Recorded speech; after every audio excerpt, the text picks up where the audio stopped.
Cool Figure TV. Revolutionary salute. Revolutionary salute. Like, share, subscribe. Welcome to the House of Revolution. I'm your humble host. The Yamin of Revolution. The lies are falling apart. Justice for Nolan Wells.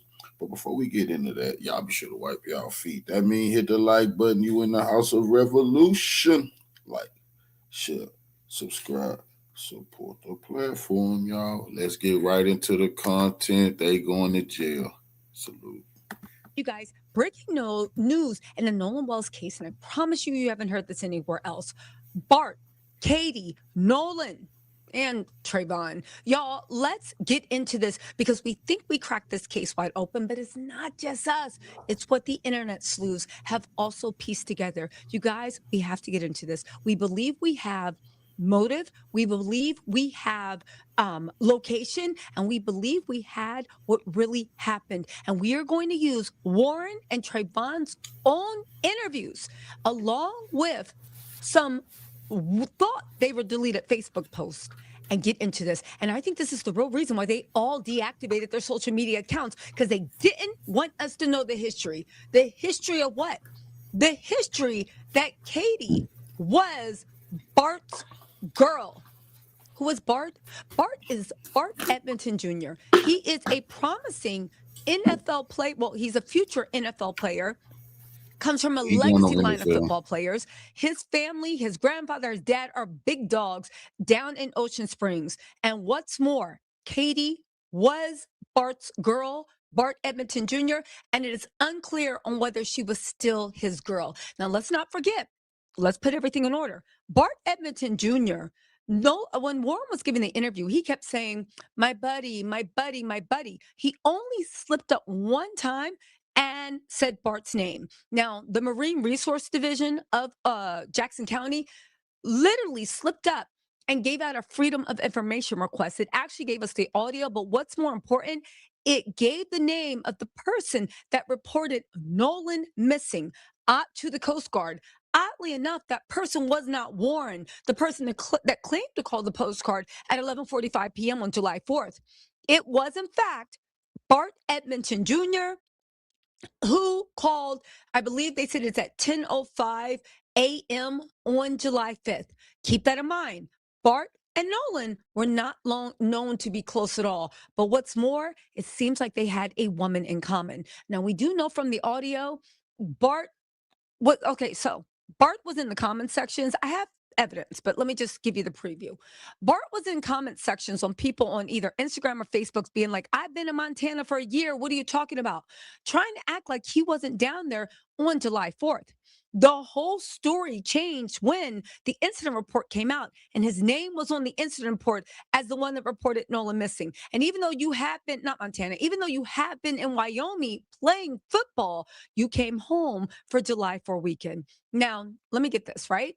Someone posted a picture of Katie and Bart. Now, they tried to delete this picture, but everything lasts forever on the internet. They look real comfy. They look really hugged up. It looks like Katie and Bart at one point had been sweethearts or at least more than friends. Now, Bart's been living and playing football in Wyoming. We know the lives of college football players, right? And what happens when they leave their hometown sweetheart? That does not mean that that hometown sweetheart is off limits when they go back home. Now, listen to this. All right, because I wasn't really. let's start with Trayvon's interview, okay? Because everybody skipped over this, but this stuck in my mind. Let me give you my hypothesis. I believe that Nolan messed up being with Bart's sweetheart, whatever she is to him. Bart is big dog. He comes from a prestigious family. He's bound for the NFL. He's even sponsored by ESPN. He has big things in the future, which is why the town, I think, will collude for him. I think some type of fight or something happened where they tried to sun Nolan. And of course, we know what happened. But here is my proof. Just listen to me, okay? Listen to what Trayvon got to say. Mad. I was genuinely really mad. But the last time I saw Nolan, I was walking to the boat. This was before the fight. It's me and my old lady. We had just got out of a group of people. Nolan was walking towards Wyatt's boat. I was walking in the opposite direction towards my boat. Listen. And I dabbed Nolan up. I made a slick comment about something, actually about the girl that he was with. I made a slick comment to him, us joking around, and I kept going. I made a slick comment about the girl that Nolan was with. What was that slick comment? Let's not forget Nolan was right next to the girl. Now I know what you're saying. Who?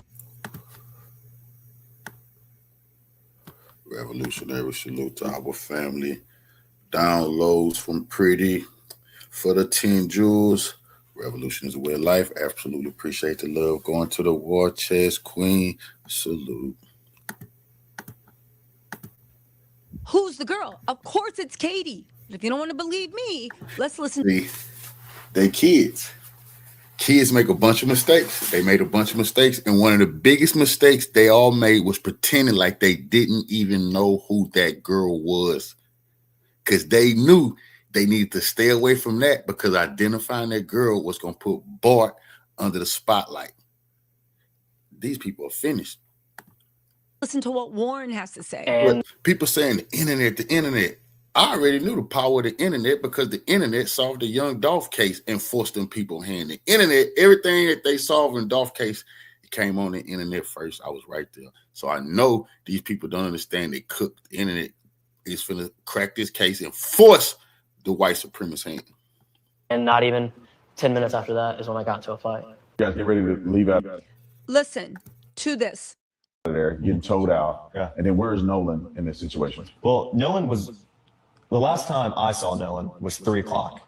And Nolan was cradling a girl in his arms, Katie, Katie. And Katie, Nolan was sitting there. And the last time I saw him, I looked at Nolan, and Nolan was like shaking his head, laughing. And I was like, dude, you crazy. I was like just joking with him. And, but anyway, Nolan, that was the last time I laid eyes on him. But when we were leaving. Now, why, if Nolan is cradled, first of all, Trayvon or Javon, whatever it is, his name, he walked up to Nolan, dabbed him up, then said some slick shit to Nolan about Katie. Why Katie was sitting there. Could that slick shit have been, yo, that's Bart's girl. What are you doing? Let's not forget Bart is 200 pounds. He is big dog, and he is the hometown hero because everybody thinks that he's going to make NFL soon. He's also 21. He comes from a very powerful, prestigious family and a family that comes a history of football. So he goes up and he's like, and said some slick shit about Katie. Now, everybody knows Katie. So what slick shit are you saying? Then Warren says that he says Nolan, and he said, and they both said the last time they saw him was around 3 o'clock. He looks at Nolan and shakes his head like, yo, you crazy. And Nolan shakes his head too. Why would you say, yo, you crazy, unless Nolan was pushing up on forbidden fruit? And even the way he was like, yo, he was cradling Katie as if somebody would have the nerve to be with Bart's hometown honey. Anyway, Bart, he's the confirmed name on the missing person Coast Guard report. Why would Bart, who's not that close with Nolan, make the missing person report? Meanwhile, why would Bart, who's not that close with Nolan, make the missing person report? Meanwhile, Warren is asleep to the point of show that his dad had to wake him up to be like, yo, what's going on? Also, he was mentioned in the Cito audio. We all heard him be like, damn it, Bart, stop. What was Bart doing on that boat when Bart had his own boat? See, they're not going to get away from that. Also, the cleaned up audio, you clearly hear Nolan's name too.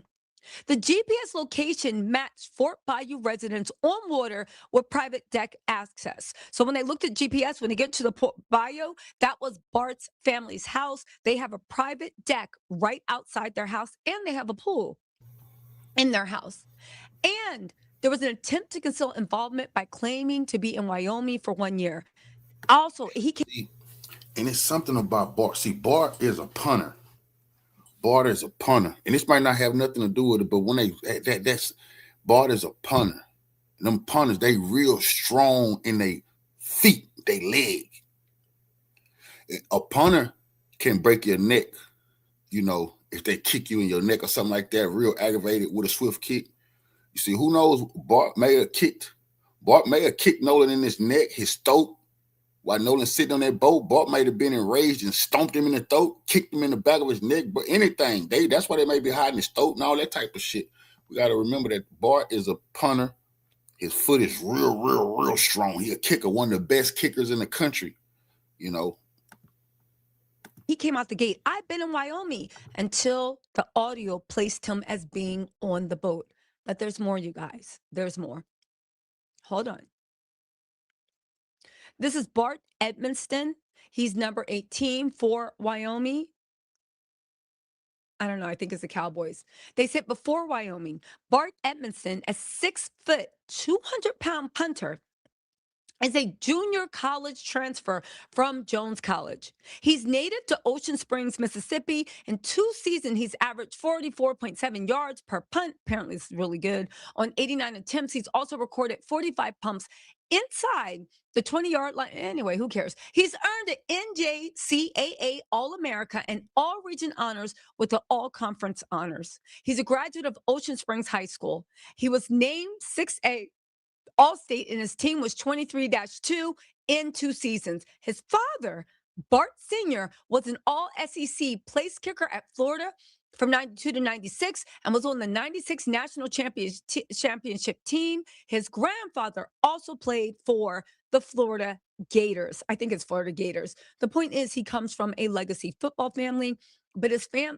dad is also the head of pain management and anesthesiology in one of, I believe, the biggest hospitals. His mom also does big things too. Again, Ocean Springs will protect. Remember when Trayvon was like, you know, I feel some type of way about Ben Crump because at the end of the day, Ocean Springs is going to look out for Ocean Springs. Yeah, y'all all sticking together, you know? Oh, also, Tiff Battle said, Barty Jr. has a promising NFL career. He's currently being sponsored on ESPN. I'm thinking this is the reason Warren kept saying my buddy is to remove Bart from the conversation. Oh, but the audio that came out, someone mentioned his name in that recording, but Bart said he hadn't been on the island in a while. Bart is a liar. They're protecting Bart Jr.'s NFL career and the Dr. Bart Sr., who works in the same building as Christine. I'm telling you, this thing is a huge cover-up, and the key players have a lot to lose. Maybe let's get into some other stuff. Tristan said Nolan called him. And here's the thing. Somebody brought up a really good point that they were trying to leave Nolan. Nolan was messing with Katie. Bart, the big dog, was back in town. Everybody was trying to be under big dog, Mr. 21-year-old, 200-pound, about to go pro football player from a very, very rich family. People are surmising that they were actually trying to leave Nolan. Listen to this. Tristan said Nolan called him 2 times at 11 a.m., but he didn't answer. Not that he missed the calls or called back, but that he didn't answer. Again, he goes on to repeat. Nolan's called me 2 times to see where we're parked. Says he then saw Nolan and Wyatt on the dock around 11 a.m. Nolan goes out on Wyatt's Triton. In this picture, Warren can be seen in the background on Palm Beach, Wyatt's family's second boat. This is Wyatt right here with the shades. Thing, I'm gonna have to make a video. I'm gonna start campaigning. Since they already coming out saying Nolan was on alcohol, if they want to say he was drunk, cool, because now we're gonna have to see who sold the kids the alcohol. They want to play with us. All our internet people, we won't have to let Mississippi know we coming down. We want to know who sold those kids alcohol, because they definitely need to have their list, the license took away from them. They shouldn't be able to sell alcohol no more. No more. Whoever sold, if this the game they want to play, some lives gonna be ruined anyway. If they want to say Nolan was on drugs, cool.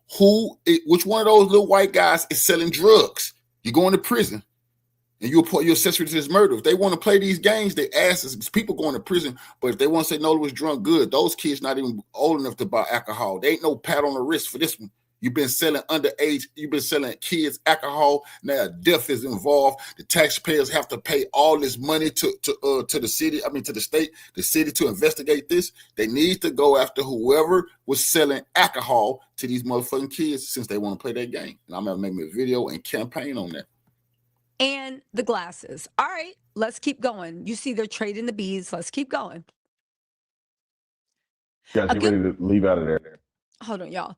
A good point was made when they said they tried leaving Nolan home. Everyone was voting Nolan that morning. This is before, of course, they set off. Warren says that his family, friends, and group chat have been planning for weeks. He says on July 3rd, Nolan spent the night at mutual friend's house, but he says he and Wyatt, right? Warren and Wyatt woke up on July 4th, got breakfast, and headed to the dock. He says, yo, Nolan wasn't with me, which means they left him. And they said Nolan got to the dock around 10:30. Now, and again, why would they be trying to leave Nolan? It's obvious that they were. Nobody was messing with him. Nobody wanted him to come. Everybody was missing his calls. That's what it seems from the boys that are his best friends. And then when they get to the island, everybody's making comments about Nolan being with Katie. Even so far as Warren shaking his head like, man, you crazy. Because who would mess with 21-year-old big dog Bart's girl or girl crush, whatever she is to him? There's some type of ownership. Now, there's another comment that I want you guys to think about, okay? Because it's kind of like I feel like this case is going to be blown Nolan Oz Bart wasn't no big dog here. He a superior athlete too on his way to the league. See them other lazy, non-athletic clowns. They can't pull over. See, then he was a mandingo. He get whoever he want. They couldn't compete with Nolan. You see, and then all that Bart's a sports star. See, that don't work with Nolan because he's a sports star. wide open, because a lot of things that we've been feeling, same people on the internet are having the same thoughts, which means a jury would have the same thought. When you see consensus and thoughts across a bunch of random people, that means the truth is starting to come out. They said the Nolan Wells narrative that I'm having trouble wrapping my head around isn't that he was left there. Fine. Maybe he wanted to stay and keep partying, but supposedly there were dozens of boats there at the time. So every boat left with him there by himself, he just waved goodbye to dozens of different boats until he was the last person standing on this island by himself with no phone. That doesn't make sense, even for a drunken teenager. And even for people to see the drunken teenager, if you're the last boat to go, you'd be like, yo, do you need a ride? What are you doing? How are you getting home? I would assume. Also, there's this one last comment that I think sums it up nicely. For all these weeks, the story has been that Nolan stayed with Katie. This has been all over everywhere. Both Warren and Tristan gave interviews and never mentioned somebody saying they saw Nolan at 6 p.m. All of a sudden, keep in mind, the audio gets released. And now all of a sudden, there's two random people that can spot Nolan at 6 p.m. out of 400 people. I don't believe anyone who corroborates their story out of the blue. Now that the last story fell apart because they all know each other, they've shown they will cover for each other. You guys, this cover up is falling apart. I know they're rushing to get this to the grand jury so they can say there's no proof and the case falls apart. But Ben Crump is on it, and it looks like that wrongful death suit is moving forward. And the power of that is not just the money part, it's the fact that they can conduct their own individual investigation with subpoenas and court orders. And please believe he's already started sending out preservation documents to everybody who, what, where, and how, from the parents to the kids to the authorities to everywhere else. Anyway, you guys, let me know what you think in the comments. I will talk to you.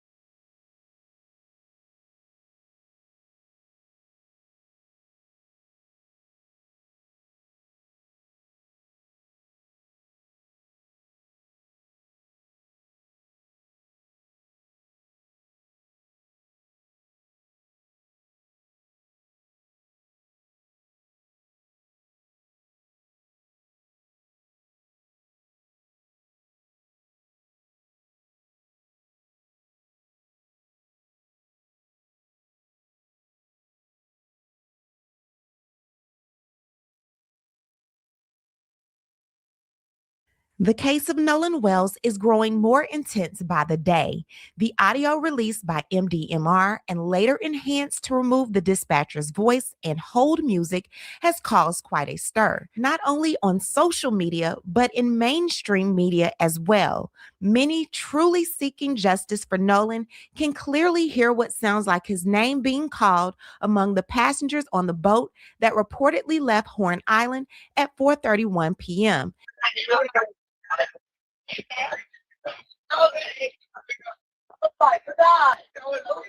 An hour and a half after his self-proclaimed best friend claimed he last saw him. The last time I saw Nolan was 3 o'clock. Why would Nolan's name be called if he was not on the boat and allegedly left on the beach?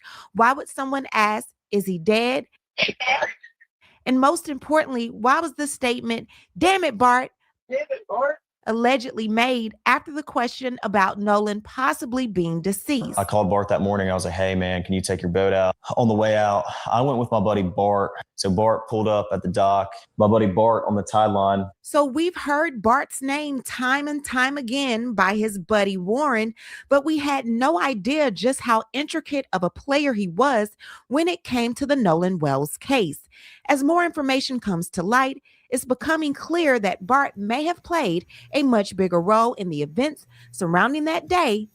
Warren is the one who called Bart. Warren is the one who told Bart, hey, man, Nolan fucking around with Katie down here, dude.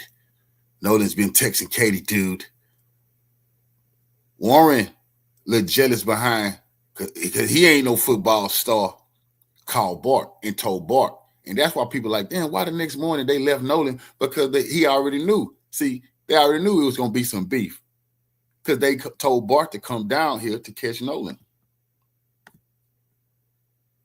Than many people initially realized. Now, Bart previously said, hey, I just wanted you to know Nolan was a friend of mine. I want justice and facts to come out. I just want you to know I live in Wyoming and I haven't been in past Christian for over a year. I grieve for Nolan and want the same as everyone else. Thank you for your support. Hello?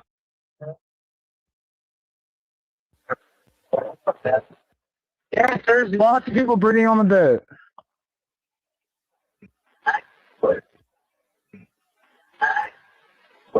My dad, which is also Bart Emerson, I'm a junior, he kicked at the University of Florida, 1992-96.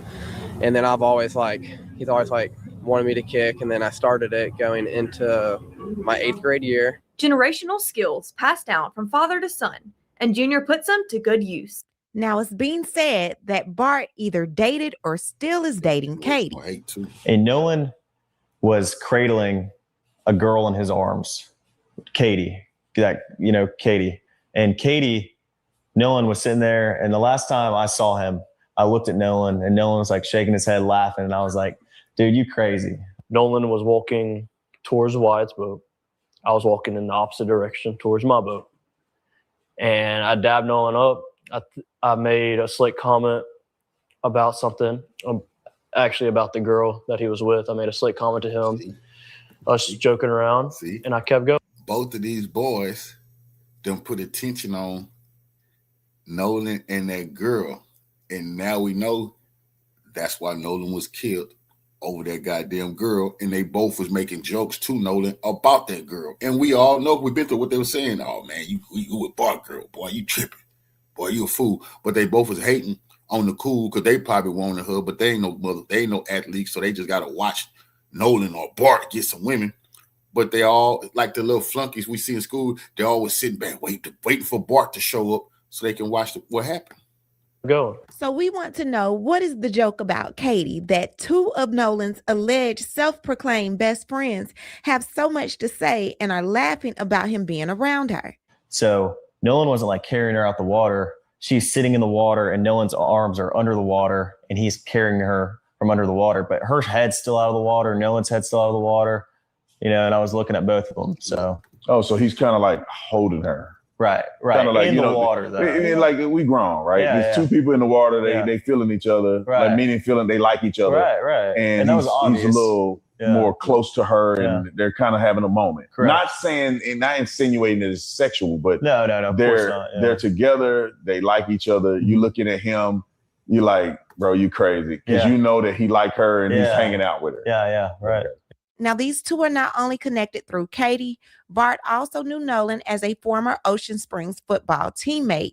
Bart Evanston Jr. is a talented punter whose football career has taken him from the Mississippi Gulf Coast to becoming one of the top punters in the country. Bart currently attends the University of Wyoming, where he is in his senior year. Now, with such a promising career in football, you can only imagine the length some might take to make sure that Evanston Jr.'s name stays far away from this case as possible. Unfortunately for him, his name appears in the missing person report prepared by MDMR Marine Patrol.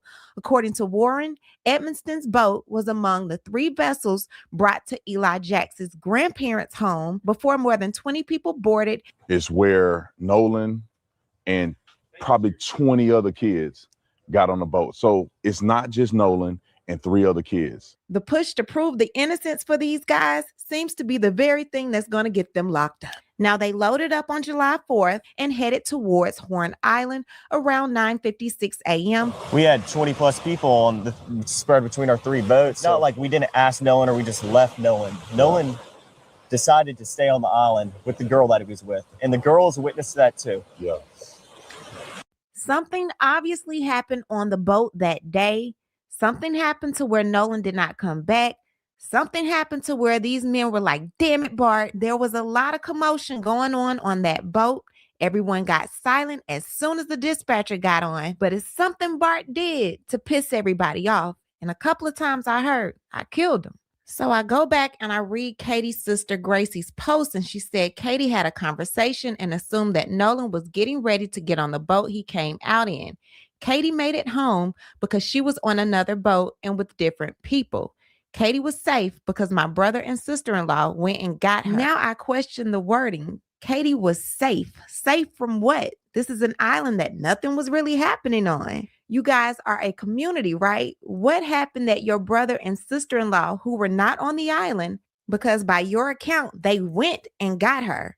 Where did they go get her from? And why didn't she ride back with the people that she allegedly came with? According to Tatum, this is the boat when it was allegedly getting ready to be towed by Bart. There's 2 females, one here and one here. I'm tired of us Black people being hunted, and I am an audio engineer. I've been editing audio since 2011. That's 15 years of experience. So what I did was I took Jeanette's audio. Thank you so much, Jeanette, for isolating the voices from me. But I uploaded it into my Pro Tools, and then I sliced the audio and I turned up the parts that sounded kind of low. Yes, we were at Horn Island. Yes. Who is the female that's afraid to go home and why? Yes, we were at Horn Island. Yes. It's 17 foot of water. We're in 31 foot of water.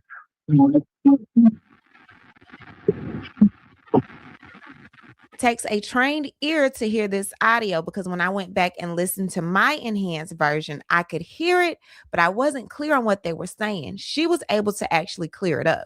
I don't have the tag on here. It got ripped off.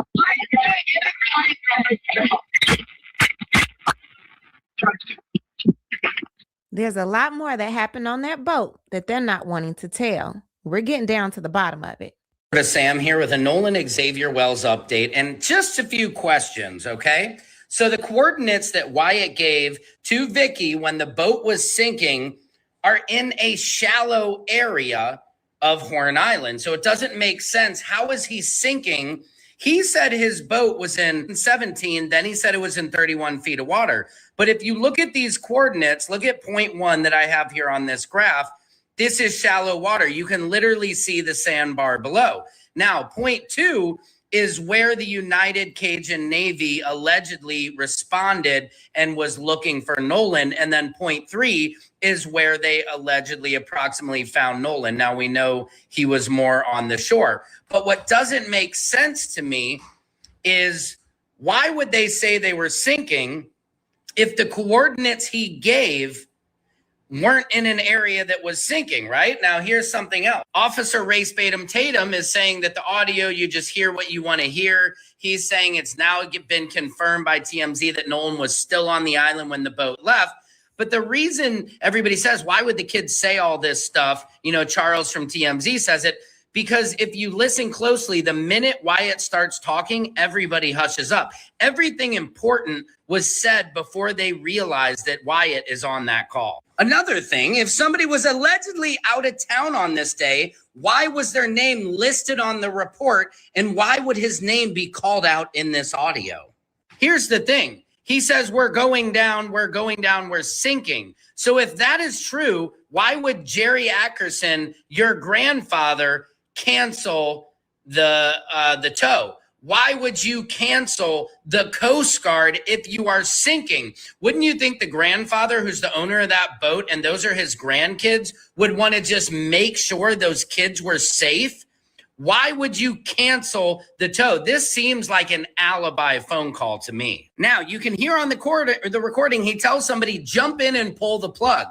Now, if you pull the plug on the hull, that means the boat will start to fill with water. And this only works if the boat is moving, and then water will drain out. But their boat was not moving when he yells, jump out. Now, this leads people to allegedly believe that they weren't even on the boat. And another thing, there's a person of interest, allegedly Griffin Miles, who owns a boat detailing company who they think could have been allegedly the person who was cleaning the boat. This just goes under things that make you go, why would Wyatt give coordinates saying they're sinking when they are literally in 4 to 8 feet of water, not sinking? Ask yourself that. Secret Service Sam out, Samson for president of the world. So after all of that, now the audio has been released. Cito has never publicly claimed that it was altered.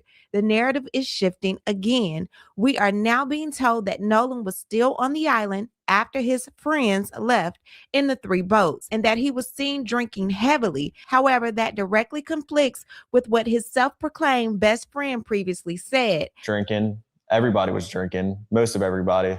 And Nolan seemed completely fine every time I talked to him. According to ABC, witnesses told investigators that 18-year-old Nolan Wells had been drinking heavily with friends on Horn Island in Mississippi, according to a document with preliminary information from the Mississippi Department of Marine Resources. The document, a description sent on July 5th by the Marine Patrol as part of attempts to find Wells after he went missing, was an email that listed basic information for Wells, including his physical description, as searchers scanned the island for signs of him after he went missing on July 4th. And that's real crazy because just 14 days ago, Sheriff Ledbetter also spoke to ABC. And when asked whether alcohol or drugs may have played a role in Wells's death, Ledbetter declined to speculate. He said, of course, the rumors are out there. He said, we don't respond to rumors, we respond to facts. So how did ABC get that from Ledbetter and then turn around and put this information out? And I want to know, how are emails getting out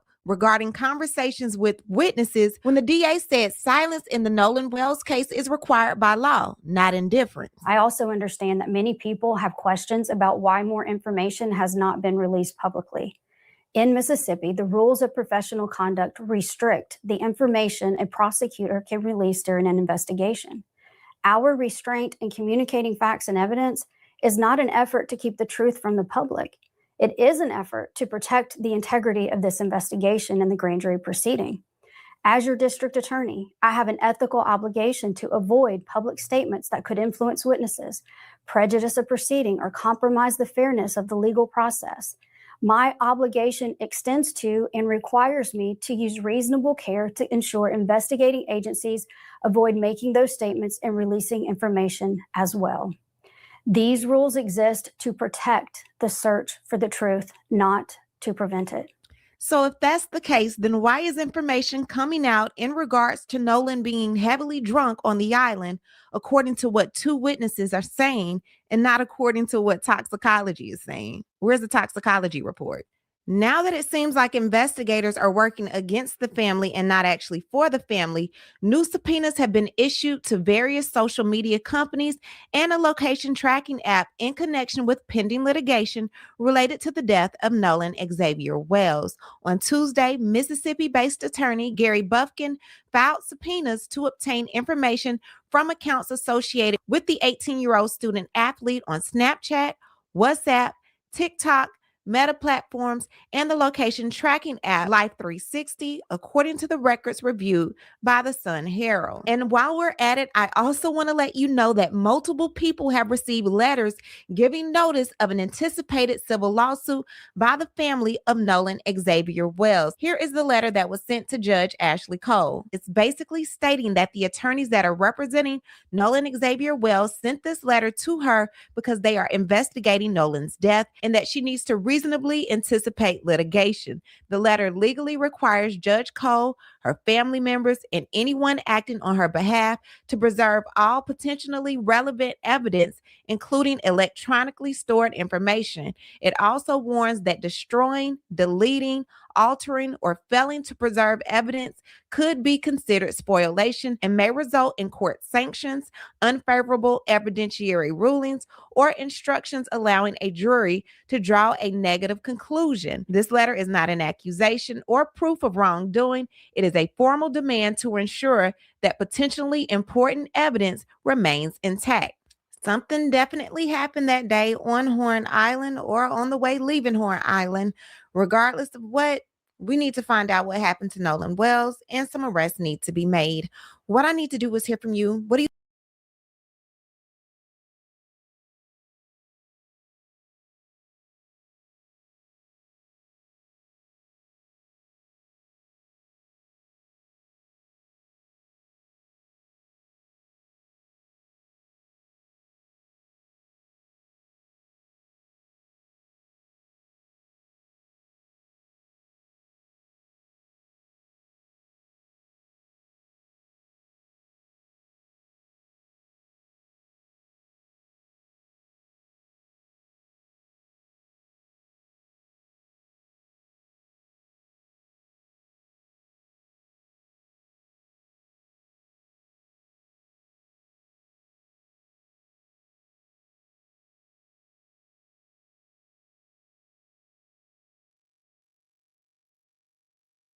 when the family feels was killed for so-called whistling at a white woman. If you listen to people like Judge Mathis, I can see why y'all think that these white boys did it, because he's operating with half or false statements. Let me tell you why Judge Mathis should quit the internet and never speak again until he apologized to Emmett Till's extended family. Where the black kids have no choice but to be with white women. It's not shocking.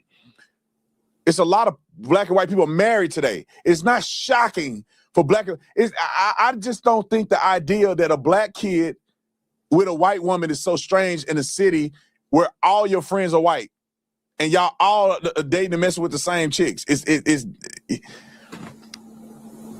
the vitriolic behavior of interracial communication in the 50s and in 2026 is in two different worlds. You don't see a single. I haven't seen a single picture with Nolan with black women. This ain't the 50s, and to interject that is a spit in the face of Emmett Till's mama, who had to have who had an open casket. And if you Google it, some of y'all can't stomach what you're gonna see. I'm telling y'all, dude, it made me so mad to think about somebody would even compare this to Emmett Till. It's a disgrace to do that. It's unjustified. It's unreasonable. That was a kid outside of his own will who could not defend himself with grown men who took him. I'm pretty sure Nolan could whoop half of the kids that were out there. And y'all act like he's just a flim, like they beat him up and killed him. I mean, I think that they'd had a hard time doing that. I think somebody know what happened to Nolan. I think drugs and alcohol may have been a factor. Might have. Man, I had to give y'all this quick update, fam. Now, of course, y'all know we've been following this Nolan Wells case closely. And moving forward, we're going to start doing more updates like this. Not everything deserves a full 20-minute story. Sometimes new information comes out that's worth talking about. And that's exactly what we're doing here. So expect 3 to 5 of these a day going into next month and throughout the months to follow. Now, of course, most of us know about the Officer Tatum guy and his platform. He has become associated with this case, whether he likes it or not. Over the last couple of weeks, we've heard more information, interviews, and reactions from his platform platform, then we heard from local authorities. He's interviewed multiple people connected to this case, including several of the teenagers who were allegedly there that night. But now, it seemed like the tone has changed. At first, the interviews were front and center. Now, he's criticizing people for believing there was no foul play because of inconsistent statements. I'm trying to say, if they try to pull that Nolan was on drugs, we're going to demand who sold Nolan the drugs. Just like who sold him the alcohol. That bullshit they trying to pull. Somebody going to prison. He's suggesting Nolan Wells may have been under the influence now, suggesting some of the friends may not be telling the truth. After putting out interview after interview, he's now saying certain information shouldn't be discussed because it can interfere with the investigation. The irony isn't lost on a lot of people. Now, he's also responded to Judge Mathis after Judge Mathis compared Nolan Wells' case to Emmett Till. Now, whether you agree with the comparison or not, that's your opinion. But for a lot of us who were born well after the civil rights movement, we know Emmett Till was without fully understanding just how significant that case was in American history. So before we get to Officer Tatum's response, I want to take less than a minute and briefly explain who Emmett Till was and why his case continues to be referenced decades later. After that, we'll play Officer Tatum's comments, break down what he said, and as always, I'll let you decide where y'all stand at the end. But before we go over this one, I want you guys to remember, I don't give you no angle. I just give you the story. So with that being said, make sure you like, comment, and subscribe. We'll jump right to it. Yes, say, listen, if you ever wish payday came sooner, this might actually help. It's a banking app called Current with a bunch of useful tools. And one of the main tools lets you access up to $750 of your paycheck in advance if you switch over with Current. You get a full set of features like the paycheck advance, overdraft, the bill card, and more. Whether you want to build credit or a smoother way with managing your money, it actually handles everything in one app. I actually like the app myself. That's why I partner with them. And right now, they're giving away $75 for anyone who signed up using my QR code or use the link that's in my bio. Once you scan the QR code, it'll take you directly to the sign-in page, into the normal steps, into your information, order your current card. Once you're done with that, it'll prompt you to a section with promo code. Make sure you enter the promo code, the family. That link automatically unlocks the $75. Make sure you go through the full sign-up process so you don't miss out. So let's check out this video. So fam, just an FYI, Emmett Till was a 14-year-old black boy from Chicago whose 1955 murder became one of the defining events of the American Civil Rights Movement. In August of 1955, Emmett traveled to Monty, Mississippi to visit relatives, and while there, he was accused of behaving inappropriately towards Carol Bryant, a white woman working at a grocery store. Accounts of exactly what happened have varied over time. Years later, Bryant acknowledged that parts of her original testimony about the encounter were not true. A few nights after the incident, Carol Bryant's husband, Roy Bryant, and his half-brother, J.W. Millam, abducted Emmett from his great-uncle home. They brutally beat, tortured, and killed him before disposing of his body in a river. When Emmett Till's body was returned to Chicago, his mother, Till Mobley, insisted on an open casket funeral so the world could see what had been done to her son. Photos of his body were widely published in newspapers and magazines, shocking millions of Americans and bringing national attention to the realities of racial violence in the South. Roy Bryant and J.W. Millam were tried for Emmett's murder, but were acquitted by an all-white jury. Months later, because they could not be tried again for the same crime, double jeopardy, they admitted in a magazine interview that they had Emmett killed. Today, Emmett Till is remembered because his murder exposed the brutality of racial violence and injustice in the Jim Crow South. His mother's decision to hold an open casket funeral helped galvanize support for the civil rights movement. His case influenced many future civil rights leaders and activists, including Rosa Parks, who later said she thought of Emmett Till when she refused to give up her bus seat in Montgomery. That's why people still reference Emmett Till today. His case symbolized how racism, violence, and failures of the justice system can intersect, and it remains one of the most significant civil rights cases in American history. So now you have somewhat an update, fam. If you didn't know or maybe just forgot, let's hear what this man, Officer Tatum, got to say all of a sudden when Judge Mathis compared the two. Was killed for so-called whistling at a white woman. If you listen to people like Judge Mathis, I can see why y'all think that these white boys did it, because he's operating with half or false statements. Before we get back to the show, I want to tell you guys about Synergy. If you're tired of energy drinks that spike you up, make you jittery, and then crash you later, Synergy is built differently. Synergy Day gives you clean, steady energy and focus with natural caffeine from green tea. Synergy Night helps you wind down so that you can rest, you can wake up clean clean, not groggy. It's a simple day and night system made with natural ingredients, no sugar spikes, and no synthetic stimulant overload. Go to synergylife.com and try it for yourself. Better energy, better rest, better rhythm. Here is where I think people should shut up unless they have a working knowledge of verifiable truth. If you want to give a hypothesis, say this is a hypothesis. Before you start accusing people and saying specifically and throwing their names out there and trying to say Nolan Wells is associated with Emmett Till, you need to do a little more research before you say it. Because if you listen to people like Judge Mathis, I can see why y'all think that these white boys did it, and that because he's operating with half or false statements. Roll the clip. And then you've had different stories coming out from the teenagers. One of the young men himself spoke out about it, claiming they had begged Nolan to get on the boat, and that he wouldn't. Then there's the woman that he's supposed to have stayed back with. I think her name Katie or something. Well, he was supposed to have stayed back with Katie. That was their story. However, Katie's friend says that Katie hasn't. She saw him only in passing on the island. Time out. Let me just clarify what he said. That's why y'all need to go and listen to the interview that I did with Warren. Because I saw Katie's text messages, and Katie did not say she just saw him in passing. I saw what she said about Nolan. Now, all of the other people that I've talked to, that I've heard from, and people that have sent the message out are alluding to the fact that Nolan was with some girl. All of his friends are saying he stayed behind with a girl. I don't understand how people don't believe his best friends and they believe a statement of a girl that didn't hardly know him well. So Judge Mathis is not correct on this, and he needs to go back and watch the interview so he can get a perception of this, because she alluded to the fact that his friends, Katie, alluded to the fact that his friends had told him to get on the boat, and he did not. And she did not see him leave on a boat that he came on. All right.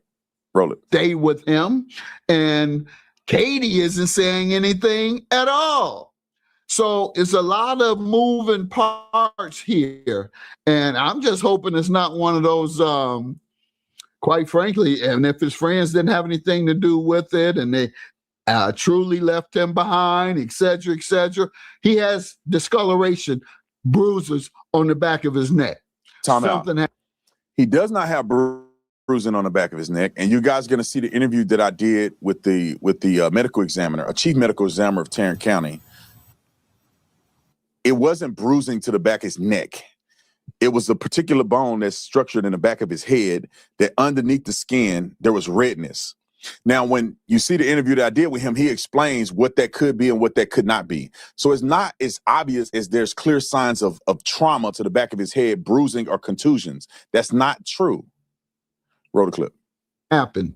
And quite frankly, this is Mississippi, where in 1955, which sparked the civil rights movement, Emmett Till was killed for so-called whistling at a white woman. And now we're hearing Nolan Wells stayed back to be with a white woman, and he turns up dead with bruises behind his neck. That's the context I'm putting this in. It's Emmett Till, perhaps, all over. Let me tell you why Judge Mathis should quit the internet and never speak again until he apologized to Emmett Till's extended family. Just give a damn. For you to invoke that this has any similarity to Emmett Till is disingenuous and partially ignorant and evil. Emmett Till was a kid, a little kid. I think he was like 13 or something like that. Can you verify that for me? Emmett Till was a very little kid. He was a little kid. Emmett Till did not go out with his friends on Horn Island and get and drinking and having a good time with autonomy after being in college in 2026. Emmett Till allegedly whistled or made a remark against a white woman, which is not, he may have actually done that because Emmett Till did not live in the South. He wasn't familiar with the segregation and racism and stuff in the South. They came to Emmett Till's family member's house, his uncle's house. They went to the door and said, give us Emmett. We're just going to teach him a lesson. With the intent to take him from his home. He was a 14-year-old boy. He wasn't 18. He wasn't a grown man. And they took him from his home with the intent to kill him. They took him out. They mutilated him. They put a cotton gin around his neck and barbed wire, and they drowned him intentionally. From the time they took him from his house, they took a 14-year-old boy and they murdered him. And you're going to say that this is similar to that? A grown man decides that I'm not going back with my friends. I want to hang out with a woman. Her being white is irrelevant because you ain't seen a single picture with Nolan with any black women. Where is a single black girl in any of this? He don't have no options but to be with a white woman. You don't see a single. I haven't seen a single picture with Nolan with black women. This ain't the 50s. And to interject that is a spit in the face of Emmett Till's mama, who had to have who had an open casket. And if you Google it, some of y'all can't stomach what you're gonna see. I'm telling y'all, dude, it made me so mad to think about somebody would even compare this to Emmett Till.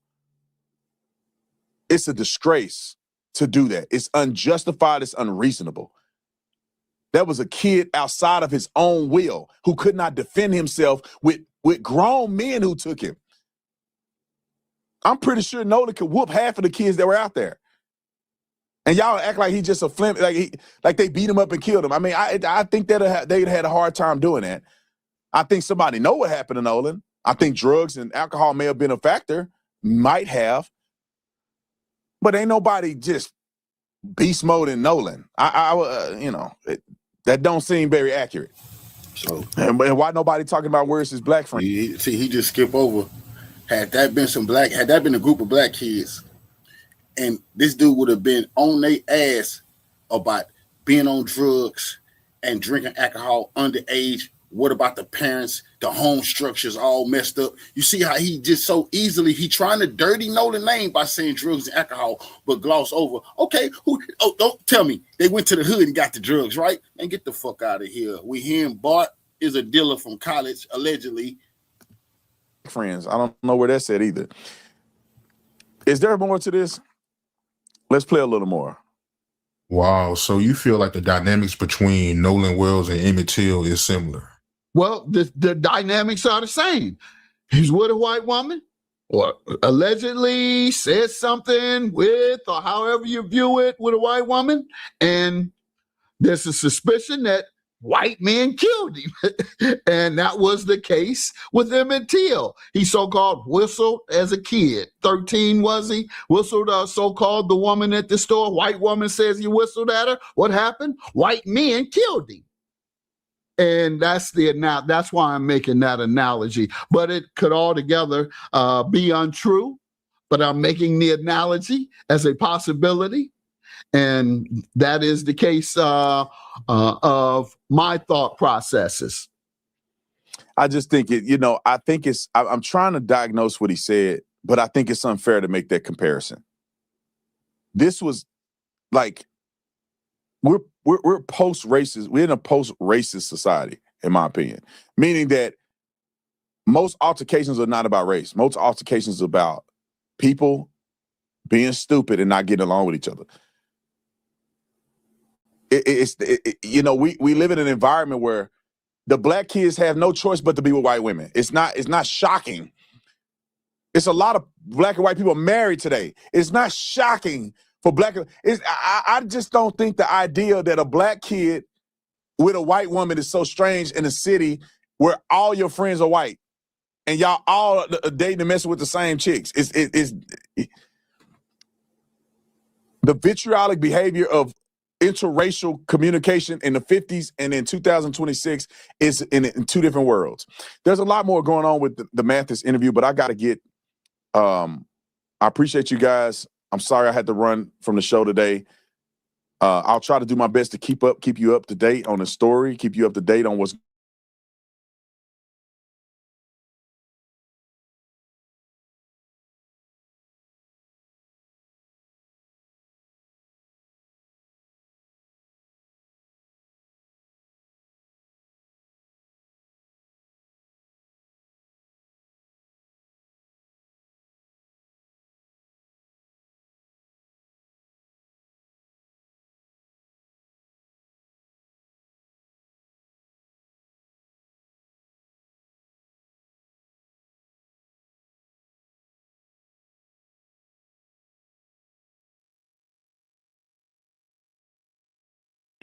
Is that your finding, that the evidence shows that the people being, with allegations being thrown in their direction, the suspicions that have been raised by these people that were in attendance with Nolan Wells have been proven or found to not have been around even when he was still alive? Is your findings consistent with anything along that verbiage with what people are saying about these kids that were with him? No, I don't know the answer to that. They say Nolan chose to stay behind because he met a girl he wanted to talk to named Katie. That girl has spoken through her sister, and she says Nolan told her, I'm going back with my friends. So who am I supposed to believe? I don't know for a fact that what the boys are saying is true. I don't know for a fact that what the boys are saying is false. I do know they called SEATOW, S-E-A, second word T-O-W, and said that their vessel was sinking, but yet they continued boating around in it for hours after. All right. Now, speaking of Katie has been in the center of this as well. People want to know what's going on with Katie, right? The friends are saying that the last time that they seen Nolan, he was cradling with Katie. Katie's sister took to social media to say, hey, my sister said that when she last saw Nolan, he was going to get on the boat with the boys. Now, the sister made posts on social media where it was picked up by the local news, and a bunch of Katie's Black friends decided to defend her. Now, after there was allegations and people were trying to point the finger and point this at Katie, a lot of her Black friends stepped in to say, Katie loves Black people, and Black people are always at Katie's house. And they were saying that she is not capable of doing anything nefarious to Nolan because she likes Black people. Now, that is the sentiment that they carried on social media, but I'm going to show you guys the actual social media post where her friends are posting pictures, and you can see Katie and a whole bunch of Black guys behind her. And you can see videos of Katie hanging out with a bunch of Black people. And all of her Black friends defended her and windmilled for her in the comment section, posting pictures of them and Katie and encounters they had and, defending her, etc.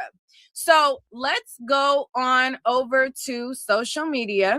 Let me pull up this thread, and this thread happened the day after the situation when people first started to point the finger at Katie. Now, let's go through this all together and go through and show you guys what is being said. And Katie herself also commented underneath this post. So as you can see, this was posted, and it's a public post by Mari Polk. And Mari Polk says, and another thing, I'm standing behind Katie McCormick.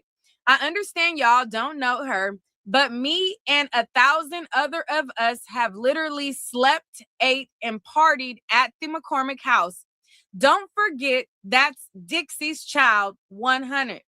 So Katie responded under this post, and she said, what's understood don't have to be said. I love y'all.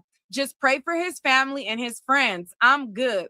And all I can do is pray for healing over them. This is a terrible situation, all in all.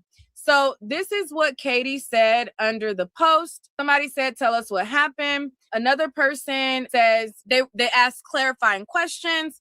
And then underneath the post, her friends, like I said, start stepping for her. So this person says, we all know and love Katie.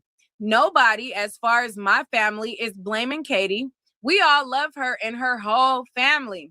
She has spent many events with our whole family in Three Rivers countless times. There are many people that do not know her and trying to paint this narrative about her. And she definitely doesn't deserve that. But that's not my family. My family has no vendetta out against her whatsoever. We love her. I think we are trying to understand what happened, peace and love. And I'm not sure if this woman is related to Nolan, but her friend under the post said, of course, I knew for sure it wasn't the family. So I'm assuming this is somebody related to Nolan. Of course, I knew for sure it wasn't the family. I posted this so she knows we're standing behind her and to give people some insight into her character. It's the outsiders, along with a few ignorant locals, who are going to create false narratives because they don't know her from a can of paint. You know, it's all love. My heartfelt condolences to you and your family.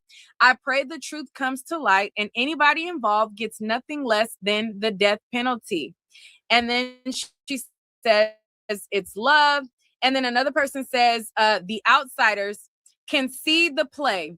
Were you there? What do you know? Hopefully you've talked to the police since you're on Facebook defending folks. And then another person says, I don't see your name on the GoFundMe. This isn't the support the family needs. Good day, outsider. So that is what they said to that person. Now, this person right here shared this photo of Katie. All right. So they said, listen, y'all are not about to make Katie out to be somebody who would do something to this kid. Look at all of these Black people that Katie be having in the house. That is what I interpret they're trying to, get us to understand by posting this. So, as you guys know, there was allegations that somebody in Katie's family probably was mad that she was talking to a Black boy, and maybe her father or brother or uncle or somebody did something to Nolan because she's white and he was talking to her. Well, the friends are basically showing like, look, we're in her house. Look at all of these Black people that are in Katie's house. Look at us and look at Katie, like we're chilling and they accept us in their home. That's what I interpret the reason for this to be, but this is what was posted. Okay, so let me zoom out a little bit. And it says somebody in the background standing on the table. And then this person says, us at Katie house, straight Black kids. She never been that type. She never been that type that they think she is. All right. So then there was more pictures at Katie's.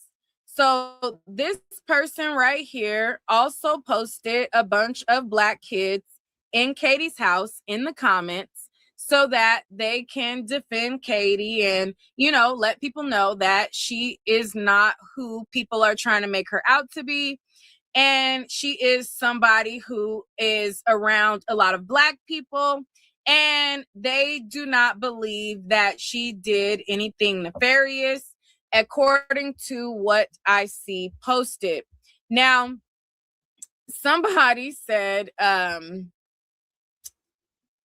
somebody in the comments says, never has she left a soul out. Another person says, and what does this mean? She could be innocent, and this picture means what? Somebody said, it's given my mailman is Black. Another person says, you're next. And then this person says, and Katie has also been to Three Rivers and ate and partied with our family too. That don't mean she ain't got a hand in it. She at least knew what happened and said she didn't. So this person says, listen, I've been around Katie too, and I'm not just going to exonerate her because I've been around her. This person says, y'all too grown to be this ignorant. And then another person says, well, both can be true. Justice for this young man. And then that part. So another person says, from McGee, Mississippi here, I know I don't know any of you, but I just want to say this is so beautiful to see this beautiful love of a community. This is the Mississippi I know. I come from a home where we didn't see color, but only seen love. And I remember my best friend staying at my house and me at hers. And this makes me happy to see the younger folks not divided. And thing is, my grandparents were the ones who taught me to just love people. And I see y'all doing that. Thank you for sharing this with us. I pray Nolan's family finds peace, and the divided country needs to see how these youngsters here show us what love looks like. My heart feels a little happy seeing this, and I needed this because I hate division and I love love. This is Katie's sister, Gracie McCormick, right here. She says, thank you. You know we love you big. So Gracie McCormick is the one right here, and she's the person who is speaking out on her sister's behalf. She's the one who made a statement saying that her sister had nothing to do with it. Her sister assumed that he got back on the boat, etc. And so that's Gracie, her sister, that all of the news publications picked up what she said. All right. So in addition to that, other people who know her also made comments as well. Another person says, she comes from good people. Her and her whole family are the sweetest people, praying for the family and all those that loved him, and so on and so forth. So another person who is Black posted a photo of them and Katie as well. They posted these pictures and it says, Katie forever straight this way. We know the real, I promise. So there were several of her Black friends who were coming to her defense under this comment section, sharing photos that they had with her to prove that she didn't have any ill feelings about Black people and that they are here to step for her regardless. Another person says, sadly, they're going with the narrative that he was last seen with her, and them boys probably will too. I just hope they find the truth. So this person right here shared videos in the comments as well. All right, so this is them turning up, I guess, with Katie.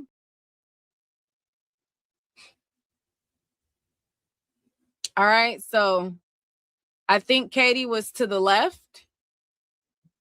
And they're sharing a video with Katie. Another person says, she has the best heart along with her family. I pray they find out the truth. All right. And then another Black guy says, she definitely good people. Another person says, okay, we get it. She's sweet. Her family cool, blah, blah. The question is she going to speak up and tell the truth about what happened? And people wanted to know, like, all right, well, it's cool and all that y'all got pictures and all, but are y'all going to let us know the facts or what's tea? All right. So I just wanted to share some of those posts with you guys because a lot of her Black friends defended her. They said, listen, you guys got the wrong one and we step in for her regardless.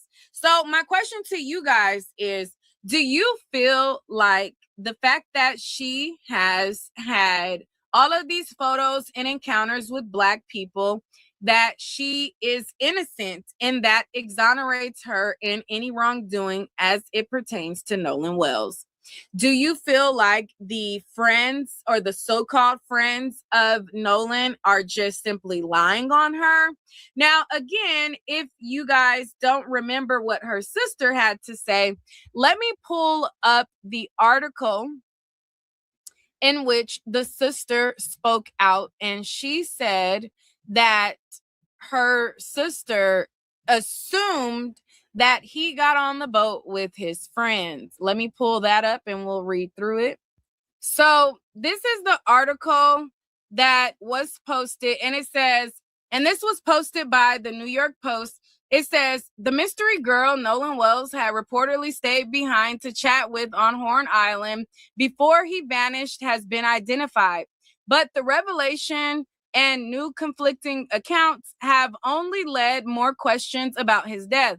Wells, 18, had boated to the island located 10 miles of Mississippi Gulf Coast with a group of close friends on July 4th. His pals left without him, reportedly because the college football star stayed to talk to a girl. revealed to be Katie McCormick, who's 19, according to the Daily Mail. But McCormick's sister provided a different account of what happened during the fateful trip than what the Wells friends have provided.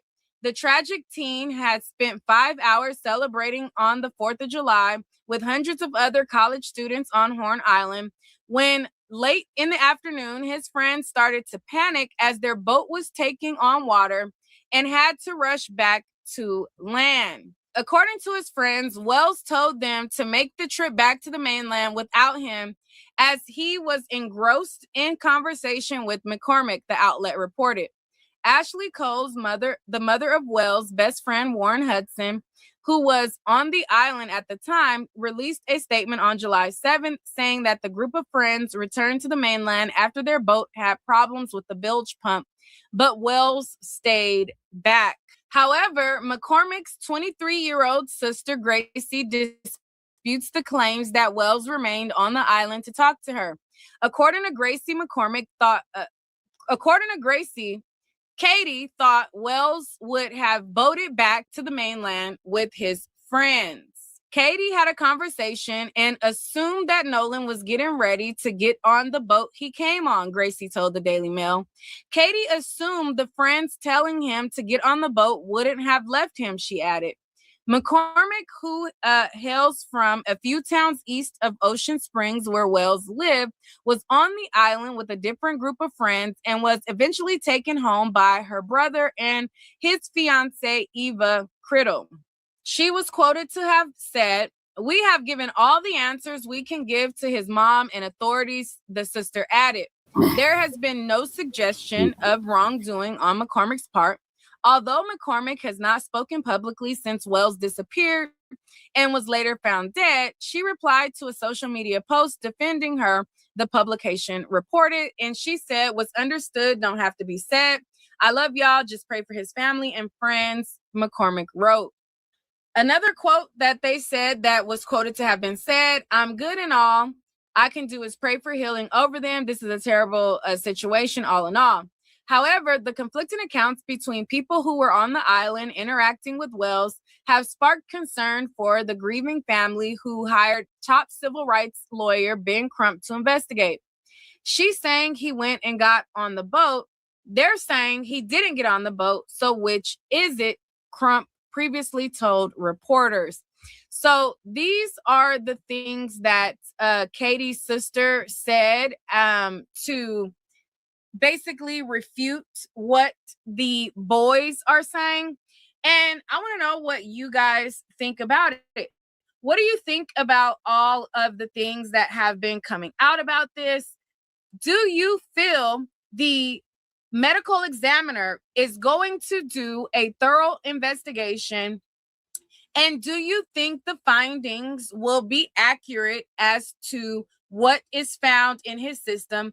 And do you think that the sheriff's office is truly investigating this matter?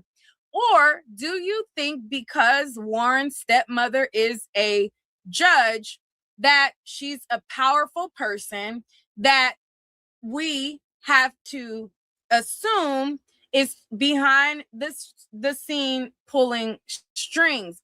Now, as you know, Warren's so-called best friend threatened Ben Crump and his mother and family and made a statement to Batum Tatum saying that they don't know who they're messing with.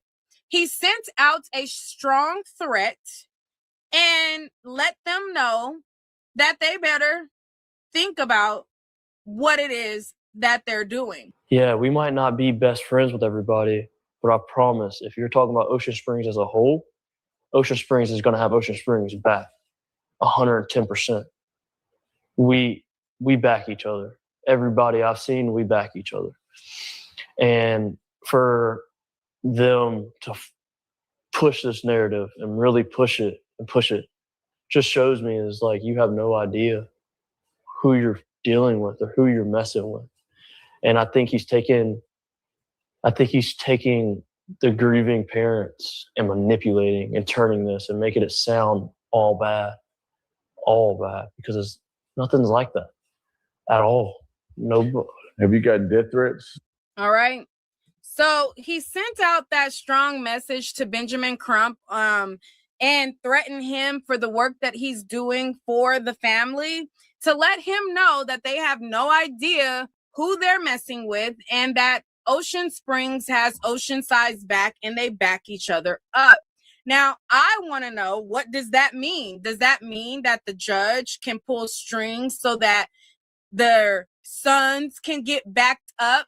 Does that mean that there will be a cover up and that things will be pushed under the rug so that the friends can have cover? Or like, what does that mean? Does that mean that something egregious is going to happen to the family? Now, we all know that the mother of Nolan Wells reported that somebody sent her a disgusting image in an envelope where it had arrows to her with dollar signs around it. So it's like, what exactly does this threat mean? We know where you live. We can get you dealt with.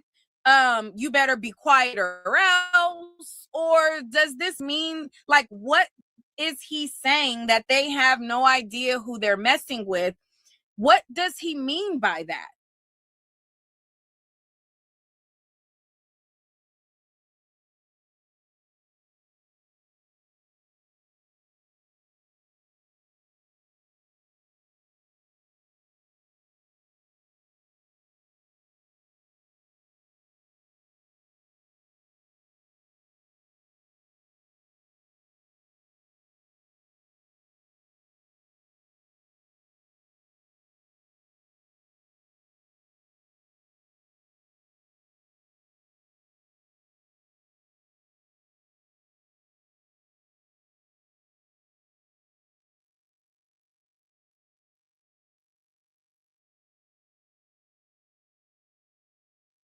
Soldiers, I'm the professor, and this is the moment of truth. The extremes trying to put the right slant on the second autopsy results for Nolan Wells, and this is because they took an enormous L after the murder of George Floyd. You see, they have been taking up for the police and every gang of anti-black racists since George Zimmerman, and as the public outrage grew, the white media saw their ability to conjure magic deteriorate. So that's what's happening here. They allowed these white right-wing racists like Ben Shapiro and others to push the lie that the autopsy results showed that Mr. Floyd died from a drug overdose, when the reality was exactly the opposite, of course. And the white media knew that, but they wanted to give that lie as much room as possible to spread and grow. When they don't have the facts on their side or can't invent some, they just start inventing lies. Since the family of Nolan Wells wisely had a second autopsy performed, the white media has been going into overdrive trying to dictate to you what the results are and what they mean instead of just reporting what the results actually said. The autopsy report showed no evidence of fractures or deep tissue injuries. They made a big deal out of it. They said, look, there's no evidence of fractures or deep tissue injuries. Yeah, because the only way that someone can be killed is if there's a fracture or deep tissue injuries, right? The report described a red discoloration in the back of Wells' skull as inconclusive and meriting further investigation. Without further information, the forensic pathologist Dr. Roger Mitchell wrote that he could not rule out the possibility that non-accidental factors contributed to or caused the death. The white media always make sure that they put that afterwards. Now, the operative term here is cannot rule out non-accidental factors, but the white media is trying to mislead people away from that. And they're emphasizing the no evidence of fractures. Well, George Floyd had no evidence of fractures either, and he was murdered on video in front of the world. And the Aryan propagandists weren't done. They're going hard in the paint to put a white slant on all of this. Quote, in his report, the pathologist pointed to several challenges inherent to the independent autopsy, including the decomposition of the body and outstanding questions about whether Wells was conscious when he entered the water. Because an initial autopsy was performed by the medical examiner in Mississippi, Wells' body arrived with Revolutionary salute. Revolutionary salute to our family. Sands Rich 9887 for the 30 jewels to the war chest. Revolution is real life. Absolutely appreciate the love. Family salute. without organs or neck structures, making it impossible to determine if he had suffered a neck injury or whether water had entered his lungs, according to the report, which notes that the practice is not unusual. Still, the revelation relayed by Crump, talking about Benjamin Crump, prompted gasps from the crowd of several hundred in Chicago. The attorney called on state officials to provide that evidence for the family to review as part of their own independent investigation. Now, notice how they chose to phrase this. This is framing the story as opposed to merely reporting it. They want to try to reassure you that there was no foul play. That's what every word of the Aryan propagandist story was meant to say. First, they point out that, yes, okay, we admit that when Nolan Wells' body was turned over to the medical examiner for the second autopsy, you know, the one that wasn't done in Mississippi, well, it turns out that the Mississippi coroner's office, they decided to remove his organs and his neck structures. Well, that way you have no means to actually establish if his neck was broken or whether there was water that had entered his lungs. Did he actually drown, et cetera, et cetera. Well, but keep in mind, the second report says that that practice is not unusual. That's loaded language right there. Not unusual. Nobody said normal. They just said it's not unusual, which simply means it's not unheard of. And to have the white media reporting on this, that's weasel words, the way that they're doing it. Because to say that something is not unusual is not the same as saying that it's normal. To say that something is not unusual is certainly not the same as saying that it's standard operating procedure, or that it's best practices, or this is the way that it's always done. Instead, it's, well, that's not unusual. But then they wrote that still the revelations prompted gasps. That's meant to frame the story as, oh, well, see, these Negroes, they're just being so unreasonable, you see. I mean, it's obvious that the practice was not unusual at all, even though they use unusual very loosely. But you see, these black folks, I mean, still they weren't satisfied. See how unreasonable they're being.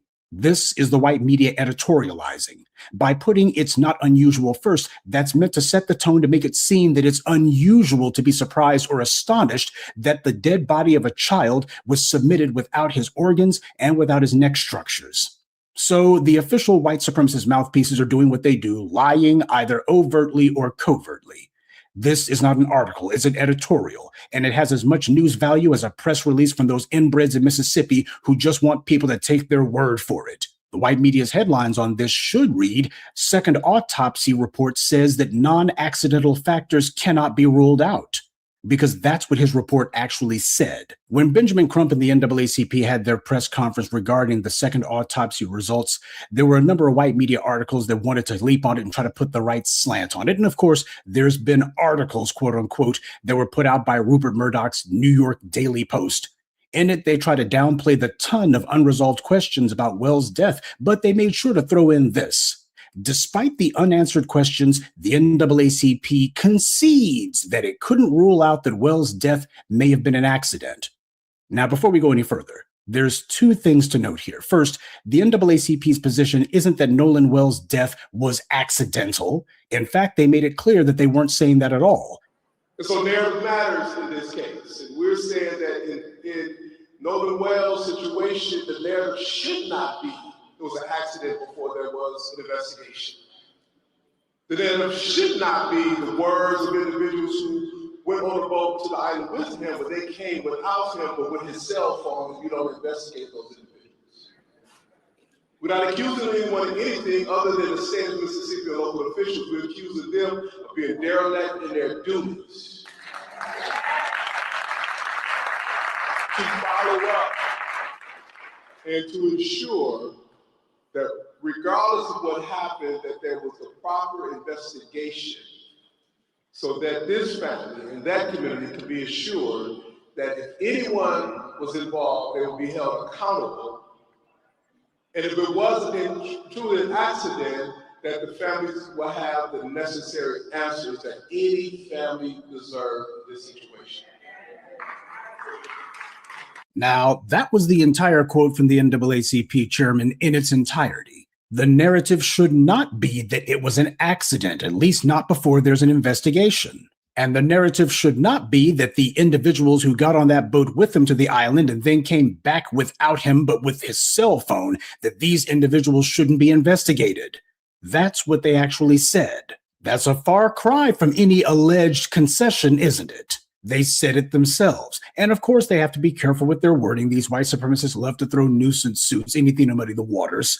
So they're careful with their wording not to accuse anyone of anything, except for the state and local officials who are clearly derelict in their duties, to say the least. The NAACP clearly called for the individuals who had Nolan Wells' cell phone to be investigated. At no point did they dignify or give any sort of credence to a natural death claim. They talked about it purely as a hypothetical. The evidence leading to foul play, however, that's what they were taking seriously, and that's what they were pointing to as what needs to be investigated. So mark your calendars. I actually agree with the NAACP on this one. Obviously, the white media is concerned. They're looking at this second autopsy and going, oh my God, the narrative's getting away from us again. We're losing control of the narrative. It's slipping away. And now they're trying to double and triple down on pushing a conclusion without evidence. They want the investigation stopped. And their goal is to bombard the public with talking points and all sorts of propaganda that, well, there's no evidence that supports a non-accidental death. And they're deliberately misrepresenting what the second autopsy report says and ignoring the ton of inconsistencies in the first autopsy report, as well as twisting what the supporters of Nolan Wells have been saying in order to do that. They said it as a hypothetical. Their main point was that the family hasn't gotten satisfactory answers to this young man's death, whatever the cause is. Nowhere did anyone say, well, it was probably an accident, or it most likely was. They didn't even say, we believe it may have been accidental. They were saying no matter what the cause of death, the family should get answers. The problem is that the NAACP's wording helped the white media to frame their little narrative, to skip right to their pre-canned, pre-planned talking points, which is that when a young black man dies under mysterious and highly suspicious circumstances, well, a black man being found mysteriously hanging from a tree, for example, well, the authorities call it suicide before there's an investigation, and you can't really question that. I mean, they know what they're doing, right? We've seen this too many times before, and the NAACP should be smart enough to know this. But they're not an organization based on competence. They're a social club. And getting in front of the cameras at times like this is meant to help raise their profile and, they hope, boost donations to their social club too. These people hobnob and associate with the exact kind of trash who are trying to bury this investigation. The associations and connections between the NAACP and these white supremacists in government far outweigh any alleged objective differences. But you can tell these white supremacist mouthpieces are trying to get on code because there was another publication who couldn't wait to jump on the NAACP's words, and the white media is so lazy with their propaganda, they just copied and pasted the New York Post's exact same words. NAACP concedes death of Nolan Wells may have been an accident. Again, for them to deliberately misuse the word concede as if anyone is backing away from their position or as if they're giving any ground on. Revolutionary salute. We have to thank lovely lady 555 for the 350 jewels to the war chest. Revolution is a way of life. Absolutely appreciate that love, Queen. Salute.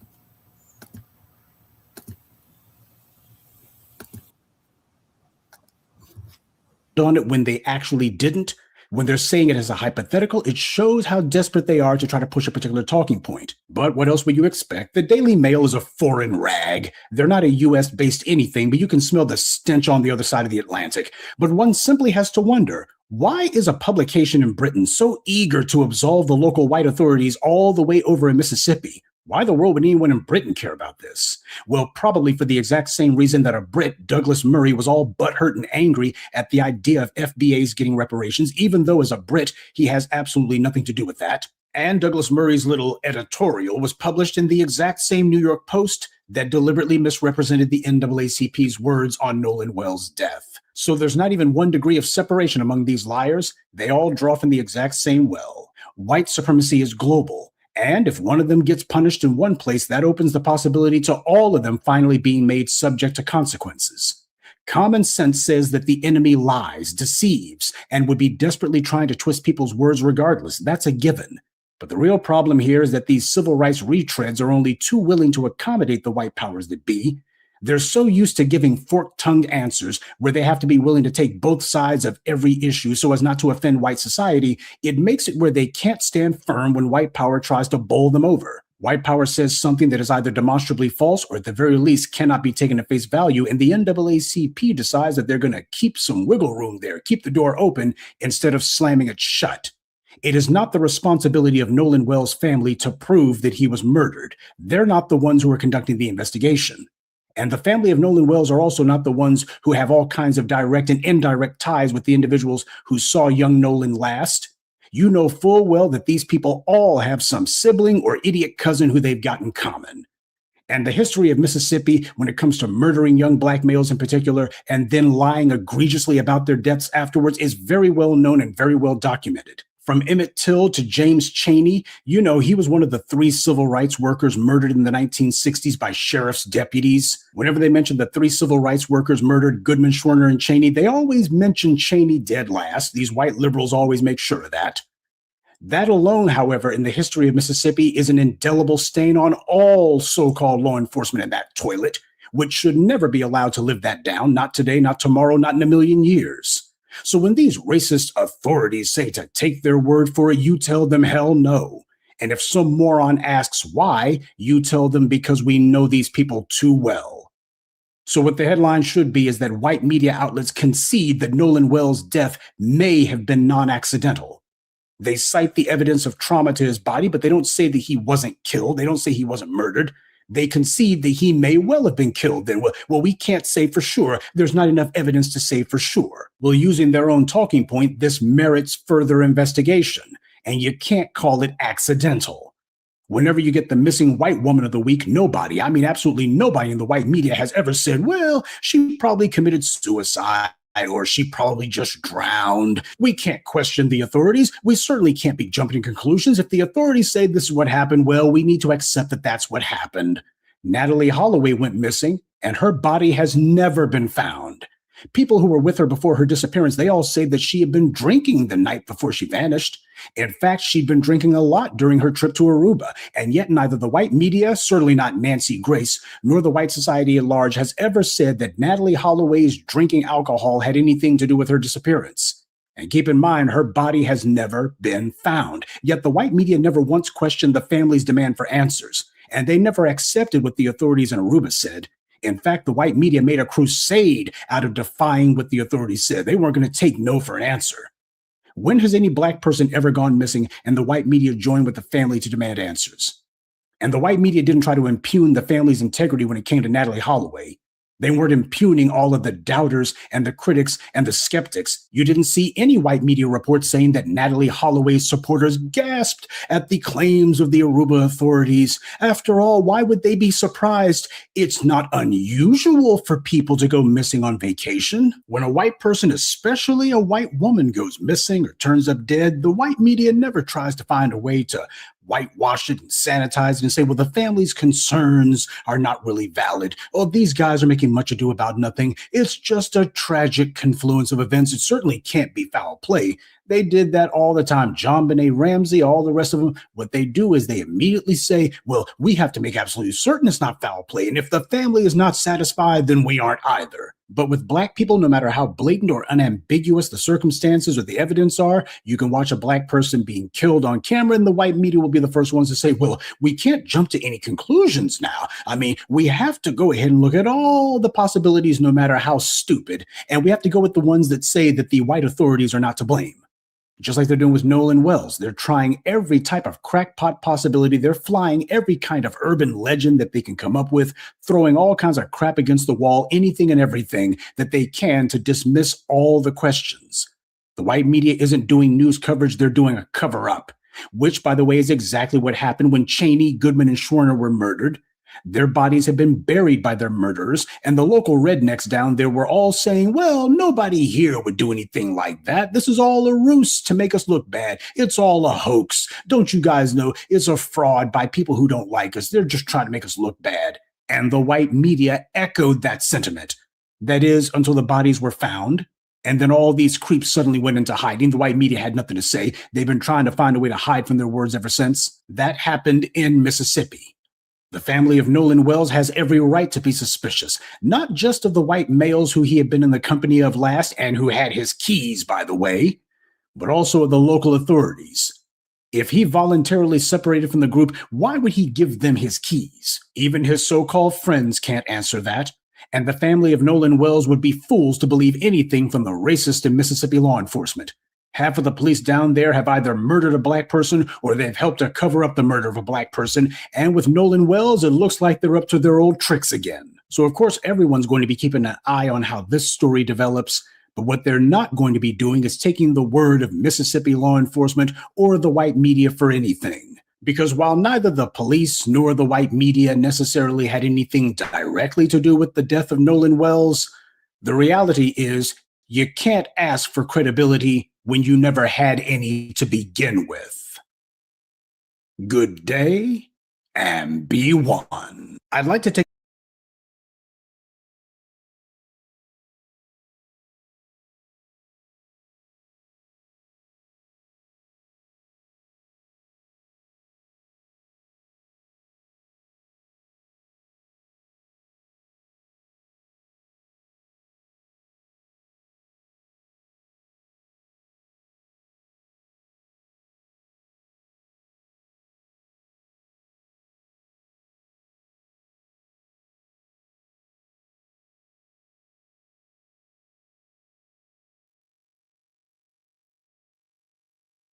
Report live from Irish Club, Fight Plus News. I'm John Abba.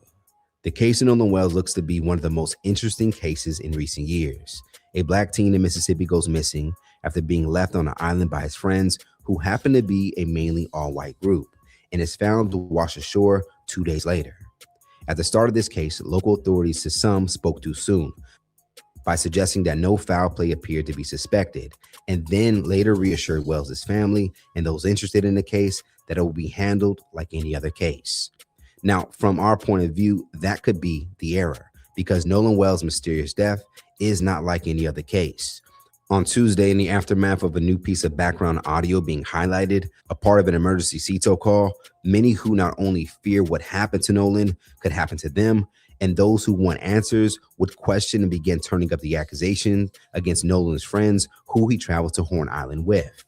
Now, in the audio release, interpreters would suggest that they heard things like, "Is he dead?" The name Nolan, "Wake up," and of course, one that has captured many people's attention, "Damn it, Bart."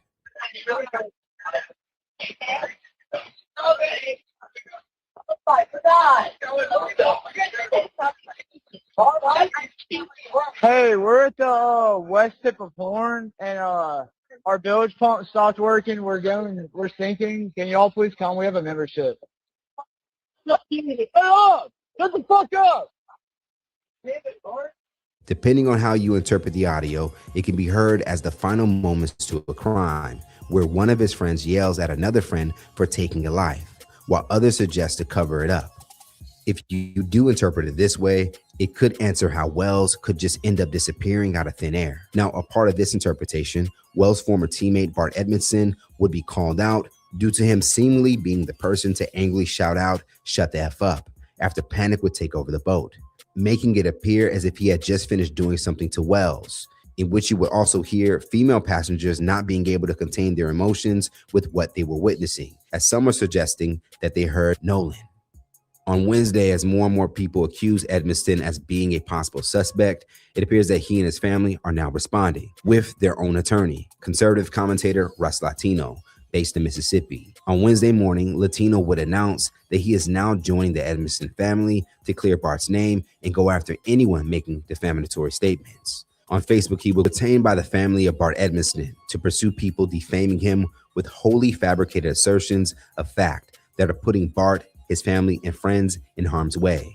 The family will put out a formal statement later today and announce the initiation of his first defamation lawsuit. Bart received a credible death threat yesterday because of some of that made-up speculation on this and other sites. The FBI, state, and local law enforcement have all been activated. But I wanted to share a few things for people who think it's a game to invent lies that could get other people killed. We have hired a private investigator firm to identify and track individuals engaged in defamation against the Edmondsons. If you are young, naive, or lack the resources to pay a civil judgment, will not clear us from filing a lawsuit against you. This is not about money for my clients. They want to protect their family, and they want to curb people who lie recklessly. If you make up something out of thin air or share something you don't know to be true, adding the word allegedly or saying people are reporting will not save you from a defamation lawsuit. We will address the falsehoods being presented methodically, but now is not the time for that. Now is the time to make very clear that we intend to be unrelenting against people who are lying online for clicks and likes. The Edmondsons and the broader Ocean Springs community grieve for the loss of Nolan Wells. They want the truth and peace for Nolan's family. People making things up online that put others at risk are not honoring Nolan's life or loss. They're not bringing us closer to the truth, but pulling us away. This will be a large, potentially nationwide task. If you're a lawyer who believes that the rule of law, the presumption of innocence, and our very commitment to truth is in jeopardy and want to do something about it, please reach out to me privately. Now, before Latino would release his statement, Bart's own mother on Tuesday would break her own silence after her son was accused of wrongdoings related to the case of Nolan Wells. While responding to a user on Facebook, she would clarify a previous comment that Bart looks to have made about the last time he was in a certain part of Mississippi, causing some to accuse him of lying. His mother would go on to say, "You are steering the pot by reposting things that are not factual, and you have manipulated words." He said he has not been in past Christian Mississippi in a year, which is where that picture was taken. He was clarifying that he was not present there. He never said he was not in Mississippi. I have a screenshot of it if you need me to send that to you. He is playing football out of state and was only home, Ocean Springs, for a few days in July and was on the boat that towed the boat that Nolan declined going on because he wanted to stay behind. The audio that you were referring to is not as you guys see. They were panicking and creating a plan to get the boat saved from sinking. The newest news has been reported that Nolan was seen on the island after the two boats left. And there are pictures from my son's boat of the boat about to be towed. And clearly Nolan is not on the boat. So for all you internet investigators, your plot to accuse my child of something is not warranted. And it will come out sooner than later that he did not harm Nolan. And believe me, those who slander his name without warranted will be held accountable for their words. At the top of this report, I wanted to highlight that this case is not usual, and therefore approaching it like a usual case may not be the best thing for all of those connected, especially those who may be innocent, given the highly emotional subject matter, as people who look like Wells desire peace of mind and knowing that they can't just be mysteriously found unalive and no one can give a clear explanation to what happened. On Tuesday, as a way to challenge myself again of what I heard on the audio and without the influence of a transcript, I also heard another possibility. What if instead of hearing, "Is he dead?" it was, "It's dead," referring to the bilge pump? And the one that left everyone shocked, what if Nolan was actually "no way," as Panic said on the boat?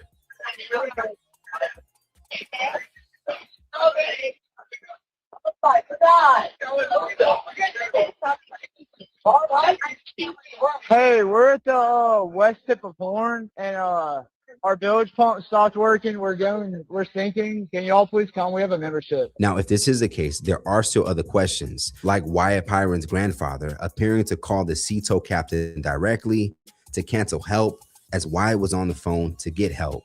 Questionable things about that call still stands out for some. CETO assistant, Vicky speaking. How can I help you? Hey, we're at the west tip of Horn, and our bilge pump stopped working. We're sinking. Can y'all please come? We have a membership. All right, of course. How far is the water coming up, sir? Can you give me a description? Ankles? What'd you Hello? say? Hey. Yes, how far is the water coming up, sir? It's coming up. We're just sinking. I don't know. Like we're going down now. So again, as a full presentation of all the facts continues to be withheld from the public by those in position to give it, people will continue interpreting how they see it, whether it be for their own safety and curiosity. Speculation grows where transparency lacks to exist. Let's talk about it more in the comments below. Now that we know that Bart and his family have responded with a lawyer, I think the lack of day-by-day updates from officials was the best thing to do regarding the case. Reporting live from Hypers Club, Fight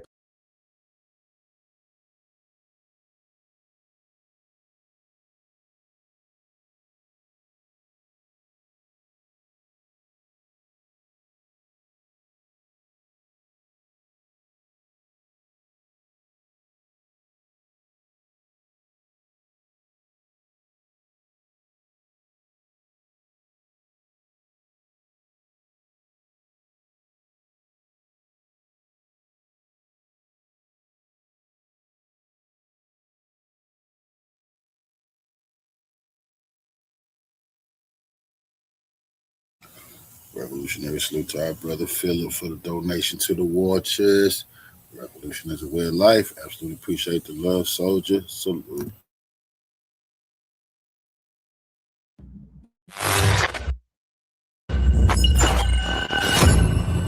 Willie D. Live. What's up, family? According to a reliable source of mine, these uncivilized mutts are about to go after Nolan Wells's character. Yeah, fam. Surprised? Anybody surprised? I'm not. These uncivilized mutts, family, have shown up time and time again and showed us how wicked they are. That's why you can't have any empathy for them. You can't have any kind of compassion for them because they have zero for you and yours. Like, what they're doing is, it's a thing called the reputation replacement theory. Like, what if the goal is no longer to solve the case? What if the goal is to make people stop caring by changing who Nolan Wells was? What if that's the goal? Like, make people stop asking, how did he die? Instead, they start asking, was he a good person? Oh man, these wicked monsters are wizards at it. Yeah. And you know what they do? They use the media. They use mainstream media. See, anytime you think mainstream media is on your side, you got to take them to task because they're always going to do something to let you down. Just when you think you might be able to trust them, they're going to do something to let you down. And this is how they keep getting away with it, right? What they'll do is they'll show a few stories, they'll cover a few things that they know you're going to agree with, that you're going to, and they do this to placate you, right? They'll, like, for example, they might endorse a political candidate, right, that you support. So you thinking, like, oh yeah, they support, okay, that's cool. Okay, I like that. They gave him a platform to speak and he spoke his mind and, you know, they didn't attack him and stuff. I like these guys. But they're only using that guy the same way that they're using you. These people are wicked. The media has always been in cahoots with the government to make black people look bad. They've always done that. Now, I know some of you slowpokes are saying to yourself, man, you tripping, man. Why you say something like that? That don't even make sense. Why would the media do that? Well, if they can make us look bad, they could justify their mistreatment of us. Think about it. Think about when they use propaganda to make foreign leaders look bad. And when they go out there and kill them, we think that we've accomplished something. We think the world is a safer place because they went and killed this guy who they said was so wicked, so evil. I know a few presidents that we've had that the world has considered wicked, evil, but somehow, some way, we didn't put that president in that box. You know, we didn't think that that president needed to be assassinated. But we got this thing, whereas when the media make a foreign leader look bad, especially if they try to make it seem like he's hurting his people, they go in, first of all, before they go in, what they're trying to do is shake public sentiment. They're trying to get the public to psychologically prepare for ending this guy. So if the public can get on board, the public can get on board and say, yeah, that's a bad guy. And I can see that justifies us paying high gas prices. that justifies us paying high food prices. Anything to keep us safe, man. If you got to go get them, go get them. We believe anything they tell us. There has never been a war started in America that did not include propaganda before it started. And it continued during and after. They always, the wars that have started, all of the wars we've ever fought have always been under the pretense of public safety. Like somehow we're going to liberate these guys over here. We're going in to liberate these people over here. Even when they claim Saddam Hussein was responsible for flying those planes into the Twin Towers, and they were going to go get him to protect the American people, they did not go after him until they set up the narrative that he was harming his own people. Yeah. So when we saw them hunt him down like a dog and drag him through the street and run him through the court system like they did and hang him, many Americans cheered. Think about that, family. Think about that. And we knew that there was no weapons of mass destruction. We knew, but they didn't just say, hey, we're going to get him because of the Twin Towers. They said, okay, we got to put some, just in case somebody don't care about the Twin Tower thing or they're not buying that, we got to throw something else at them. So we'll throw at them that this guy was harming his own people. That always works. Nobody likes to see the people get harmed, you know? So we throw that at them. Then we'll throw weapons of mass destruction at them. You know, we keep throwing things until something sticks. Revolutionary salute to our brother Vincent Brown Scott for the donation to the war chest. Revolution is a way of life. Absolutely appreciate the love, soldier. Salute. So here we are with Nolan Wells. TMZ has already reported that Nolan was sloppy drunk. That's what they're trying to say now, that he was drunk. As if they need to be being drunk is an excuse for him to be dead.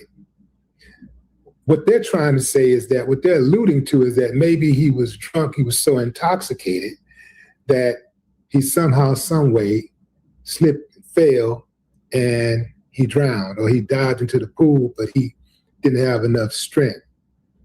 So he drowned. That's game.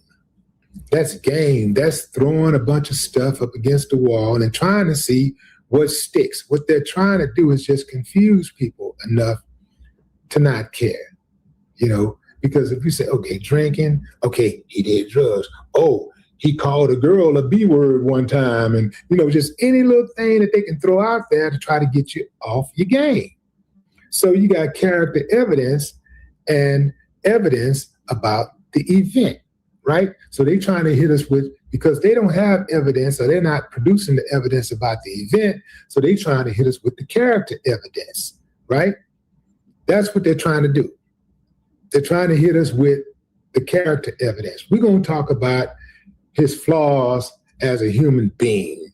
And, you know, maybe he told his mama one day that he was not going to take out the trash. Anything to kind of, you know what I'm saying? Anything. It's just throwing stuff out there to see what sticks. Even if somebody makes a mistake in life, family, that does not tell us what happened when he died. Even if Nolan was drunk, that don't tell us how he died.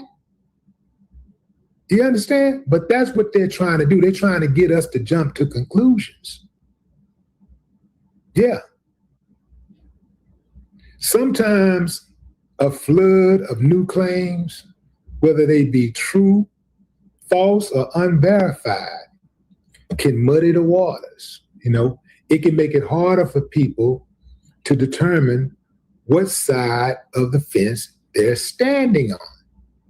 This is an old play. They did this with Tamir Rice. They did this with Trayvon. They did the same thing to Sonia Massey. They did the same thing to Breonna Taylor, Alton Sterling, Michael Brown, George Floyd. This is their MO. This is what they do. This is what uncivilized mutts do, right? Let me tell you something. If a person's reputation changes tomorrow, it still does not erase what they did yesterday. The facts about somebody's life and the circumstances surrounding their death, they're relatable, but they're not interchangeable. The facts speaks for themselves. And the facts say there's a whole lot of guilty mothers in Mississippi. And we're going to get to the bottom of it. No more talk.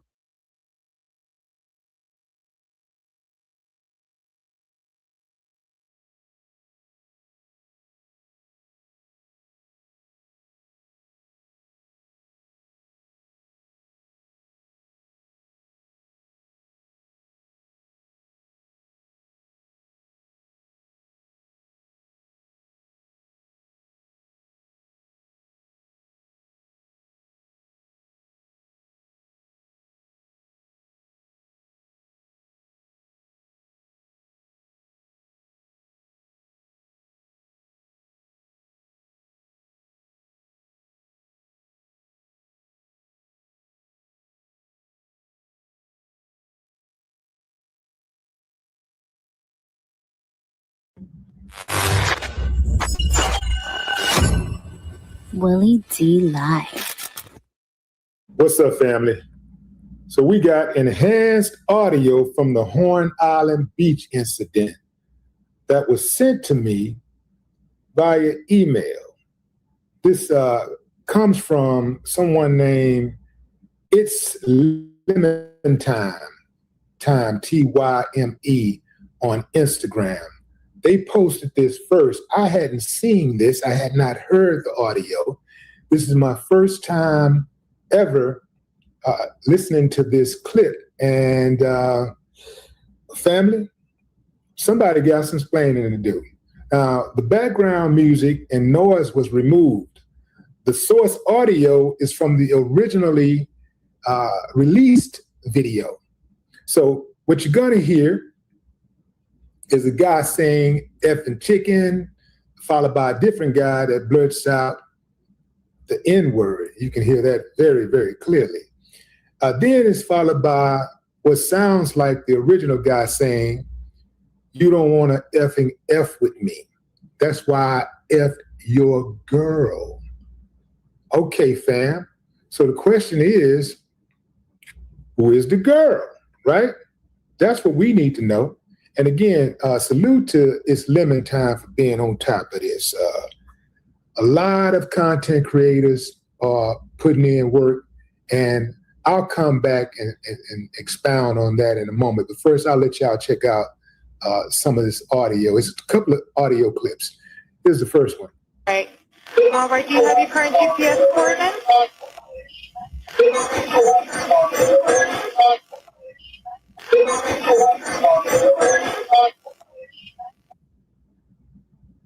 Okay, you heard that one. Now here's the second one.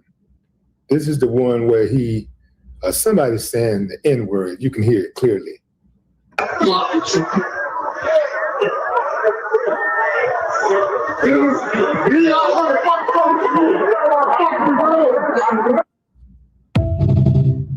Y'all heard that? Let's run it back.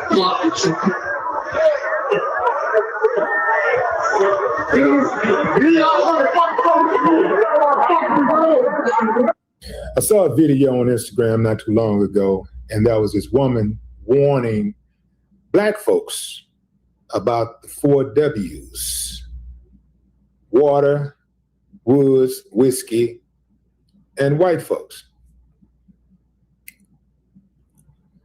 Now, we didn't have any woods in this situation, but you had 3 out of 4. Still can be deadly, right? Now, I'm going to introduce a fifth W. Women. It appears that this whole thing has to do with a woman who has not yet come to the front of the congregation, and that is Katie. Katie McCormick. Katie McCormick. This is the girl that is allegedly the mystery girl that Nolan was talking to before he went missing. I won't say right before he went missing, because according to Katie, he spoke to her and then said he was on his way to meet up with his buddies. He's going to rejoin his group of friends, right? But according to that group of friends, he was going to, the last time they saw him was with Katie. Now, Katie has been speaking through her sister so far. Katie needs to come to the congregation, to the front of the congregation, and tell her side of the story. Because right now, all of these guys right here, they're talking, but they're just not talking publicly, except Warren. Warren was the one who was brave enough to come forward and tell his story. It was very interesting the way he told the story, though, because he was very stoic the entire time. The boy showed no emotions whatsoever while describing his emptiness for his friend no longer being alive.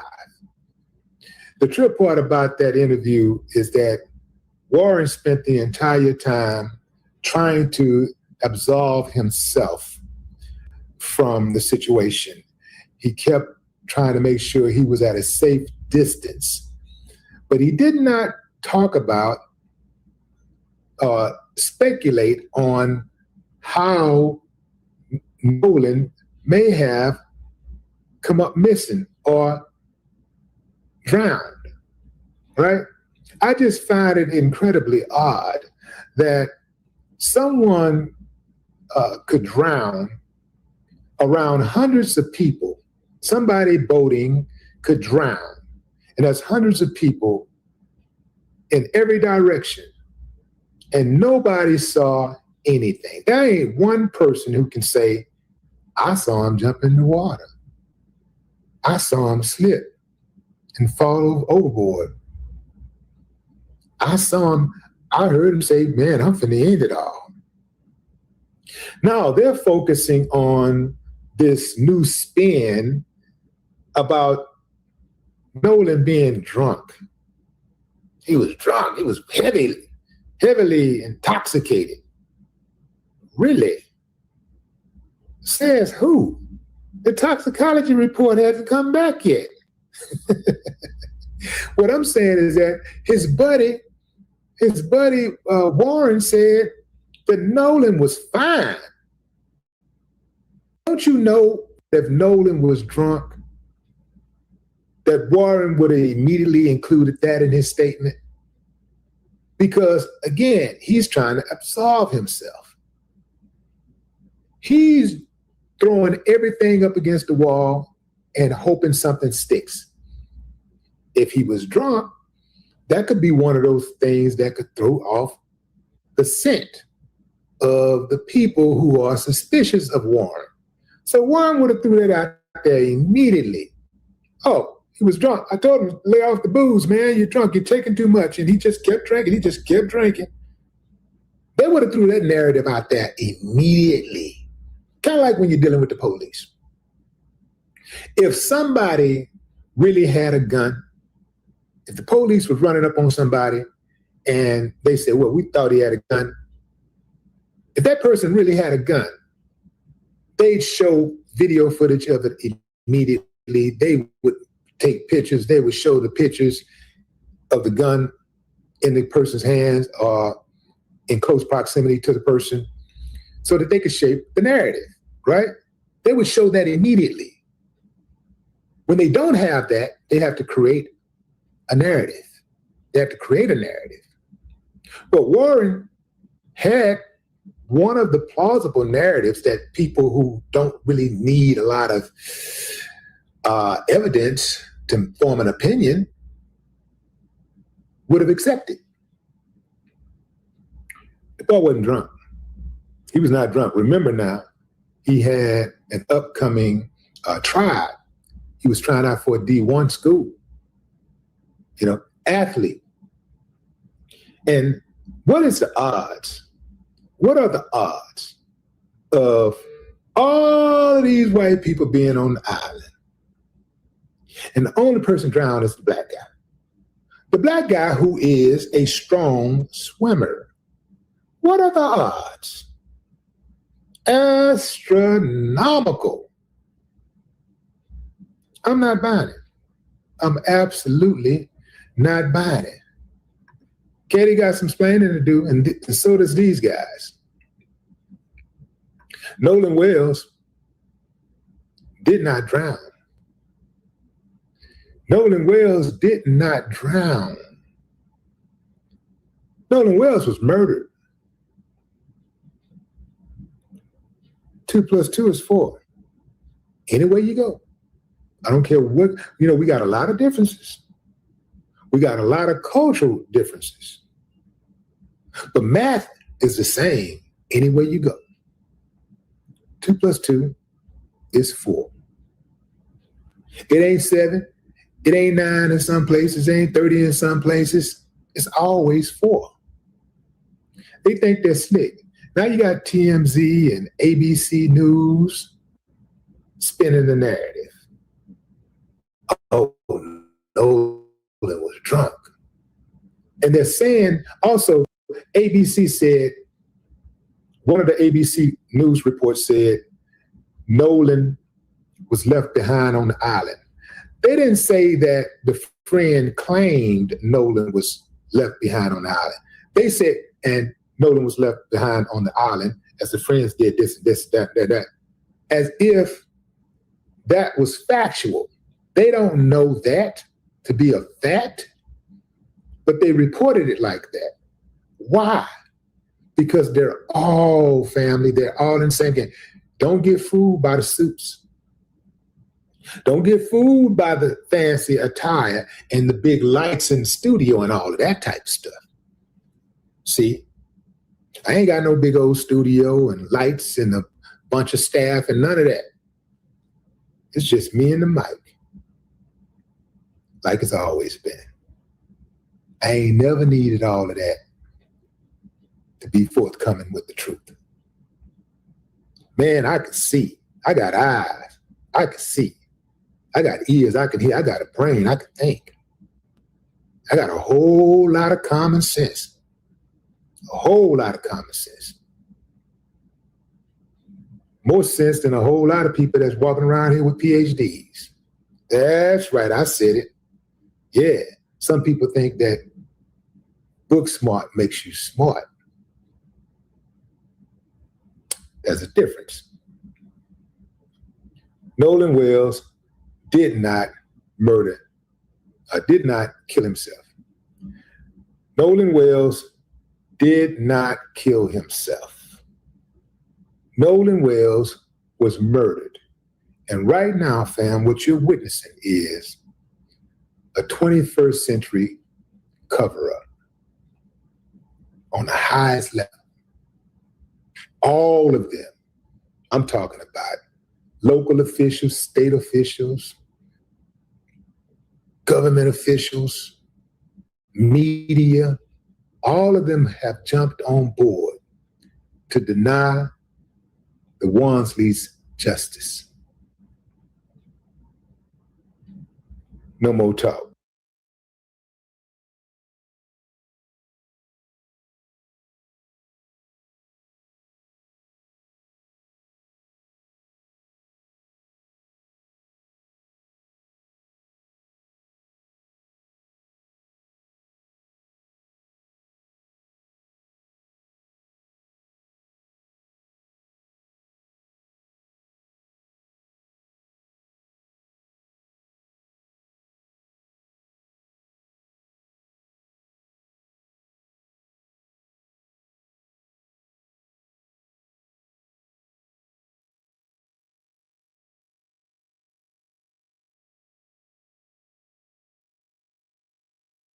As well, I'm sure this video is, so if you look at the boy in the blue shorts, right where his butt is at, you move over at the edge of the boat in his butt, and that's actually Nolan standing in the water right there. Yo, you come here. Yes, my glasses. Pause. Do you guys see how many people are out there? Do you guys see? Yo, you come here. Yes, my glasses. So this become distressed right in this area. As you can see how close they are to the land. You can see where the coordinates were at right there. As well, I'm sure this video is searching. And we're going to stop it right there. And we'll revisit that video. And as the scripture said, all things hidden will be revealed, and those things done in secret will be exposed on the mountaintop. Now, I came across this video just a few minutes ago. And you heard the gentleman say, that looks like Nolan Wells in the water. Revolutionary salute to our brother Vincent Brown, Sky for the 2 Jews to the war chest. Revolution is a way of life. I absolutely appreciate the love. Soldiers, salute. And we're going to revisit that picture. But of course, we all know that they're saying Nolan never got on the boat. Nobody ever saw Nolan after talking to Katie. And this boat was allegedly supposed to be sinking before miraculously being fixed and towed out to the water to continue its own several journeys throughout the night. Now we all know that makes no sense. None of this makes no sense. But apparently, allegedly, if this video is correct, we see the overall capacity of people that are outside when this alleged sinking goes on. Now, also, we have to be careful because in this video, it doesn't look like anybody's panicking, anybody's sinking. It looks like people are just, having fun. You hear the song in the background, even though I had to take the music out. So we can't be sure with all of these pictures, are these pictures and videos at the precise time that they are supposed to be equating to the situations that we want them to equate to? That makes sense. This doesn't look like a scene where the boat is sinking. This looks like a scene where everybody's hanging out, chilling. Let's look at the video again. I'm going to play it without sound. And so you see there to the right arrow, the arrow to the right, you see a black soul in that pool. And we would assume that is Nolan because, once again, there's not too many black people out there, but it definitely has the same skin complexion and also the hair, the hair structure. But that guy definitely, the one to the right in the blue shorts, the right of the arrow, he definitely looks like one of the culprits in, many of the other pictures. I don't know which one. I'm tired of trying to figure out which white boy is which white boy. All I know is some white boys left our brother out there and probably did something nefarious to him. But let's play the video without his commentary. But we do see Nolan right there. And just take a look as this thing starts to pan around. Do you see the amount of people out there? People swimming, people having a ball. Doesn't look like any boat is sinking in that area. Now, let's go back a little bit further. Because right there, this is supposed to be the beginning of it. So let's stop it right here. Look at those people. Those people are having a ball, passing beers off of the boat. Nobody. And right there, does that look like that boat is sinking? Now, this is the beginning of the picture where Nolan is reported to be on that side. Does it look like that boat is sinking right there? If that is the reported boat they're talking about. Everybody's having a ball. None of those boats look like they're sinking. Let's pay attention again. Does that boat, look at the boat that Nolan allegedly is facing. Right? They're handing off beers. He's laughing and joking. I don't see any semblance of panic in this video. And so there we clearly see, once again, we'll stop it right there. And I didn't take time to AI enhance it. We're just going to go off of context clues. Nolan is one of the only black kids out there on a boat, on an island with a bunch of white people. This is it. So these videos are starting to surface because they can't continue to just say, okay, Nolan was not spotted. Nolan was just some mysterious figure who just used his melanin to disappear into the black hole and then wash up on shore a couple of days later. They want us to believe, with all of these people out here, with all of these boats, that no one knows what happened. Just look at the scenery again. Look at all of the scenery. Hundreds of people out there on that island.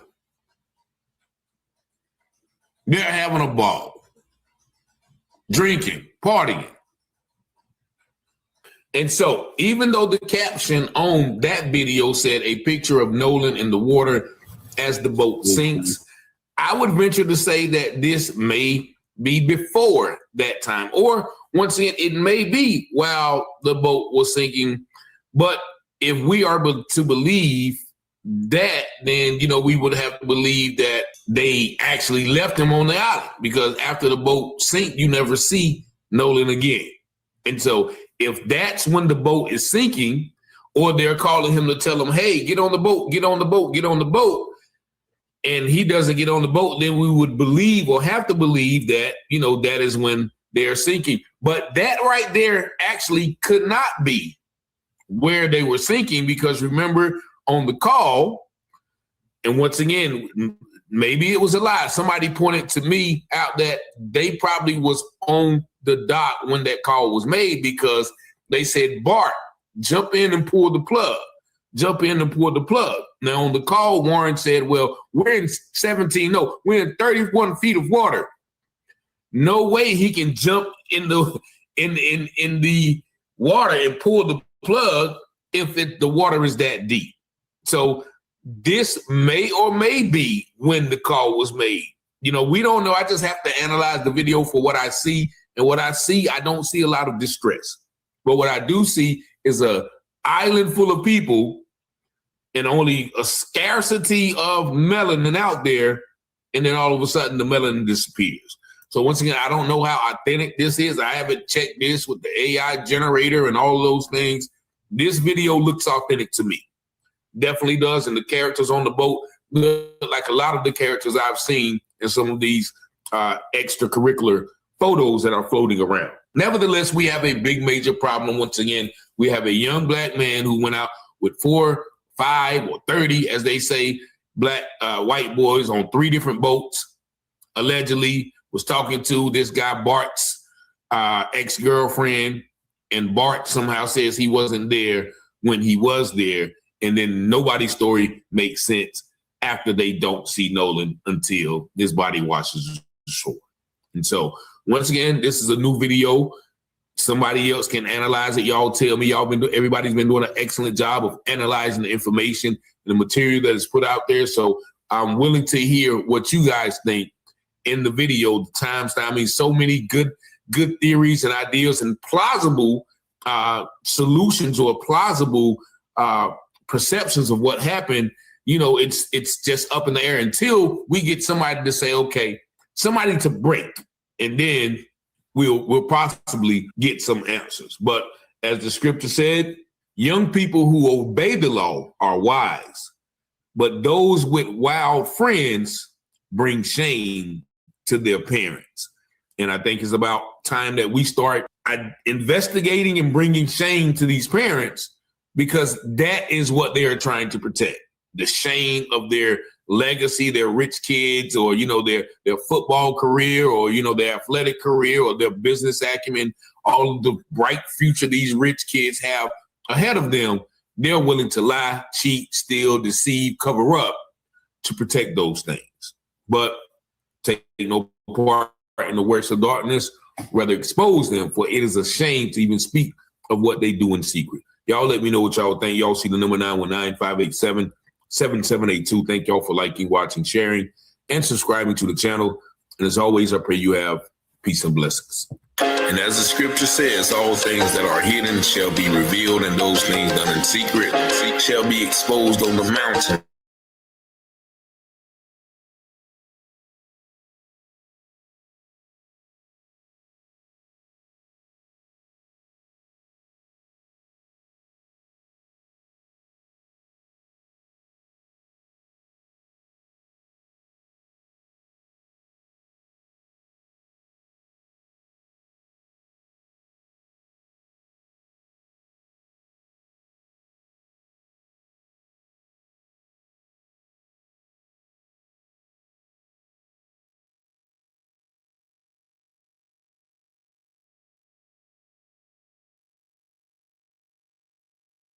Y'all gonna get mad, but I really don't give a damn.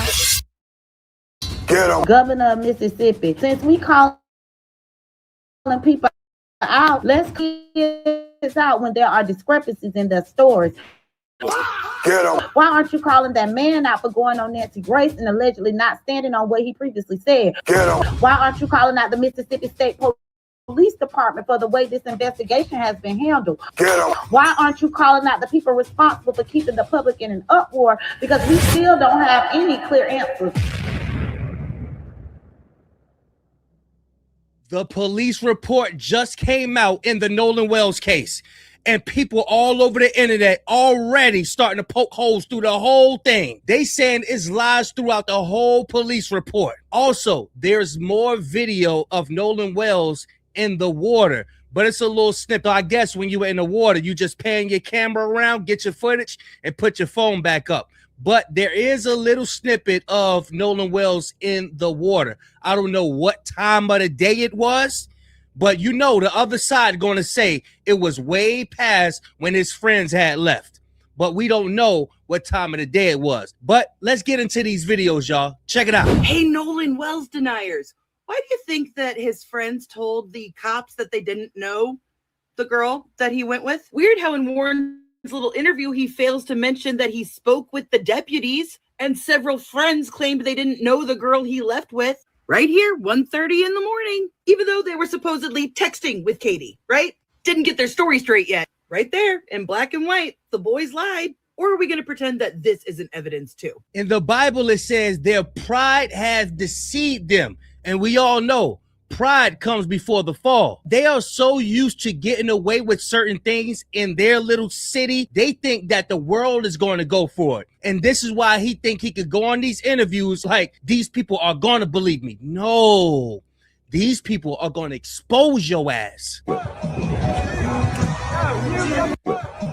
This doesn't say anything, and I'm going to show y'all where they pointing at. We don't know the time this was, but that does look like Nolan Wells down here in the water. Right here, y'all. That looks like him. But that isn't saying anything. I don't know who this came from, but I'm sure Tatum is going to take this and say, see? Look, this video is from after the friends had left. Then they're going to allegedly probably send it to TMZ. TMZ going to come out with their little articles and shit and try to spin the whole narrative. But like I said, God has the last word, y'all. Oh, we have the Nolan Wells police report, and the friends have a little explaining to do. Just a heads up, this is just part one. This is a 15-page police report. For reference, here is the MDMR Marine Patrol Police Report. You can see the incident report directly up there. It is public record, so you guys can look it up. I want to point your attention to two specific areas of this report, starting right here. And here is the first discrepancy right here. Dispatch said that her 18-year-old son rode to Horn Island on a vessel with friends. He was last seen around 1,500 hours. Here's the discrepancy. His phone was in a friend's truck. I'm sorry, I thought all the friends said that the phone was still in the boat. And the second discrepancy is right here. Lieutenant Karen said that his deputies had spoke with several friends that traveled to the island on the vessel with Nolan, and they said that he left with the company of an unknown female. I'm sorry, what do you mean an unknown female? You all knew who Katie McCormick was and is. What do you mean an unknown female? You all knew exactly who he was on the island with. They were very clear about that. They knew who he was on the island with. But here they're saying, we don't know who she was. We know it was a girl, but we don't know who she was. All of a sudden, she went from having a name of Katie McCormick with all the recent media, coverage that we've been seeing. But in the original police report, it was an unknown female. Remember, this is just part one. Then I started to think, did the stepmother, who is a judge, coach them into not saying the name or mentioning Bart's name or Katie's name? Because as of late, we got the picture of Bart and Katie hugged up. Wait a minute. The state of Mississippi is trying to reshape the narrative on the Nolan Wells death? Really? So it has been reported that Nolan Wells, witnesses have come forward to say that Nolan Wells was drinking heavily during the day of the 4th of July.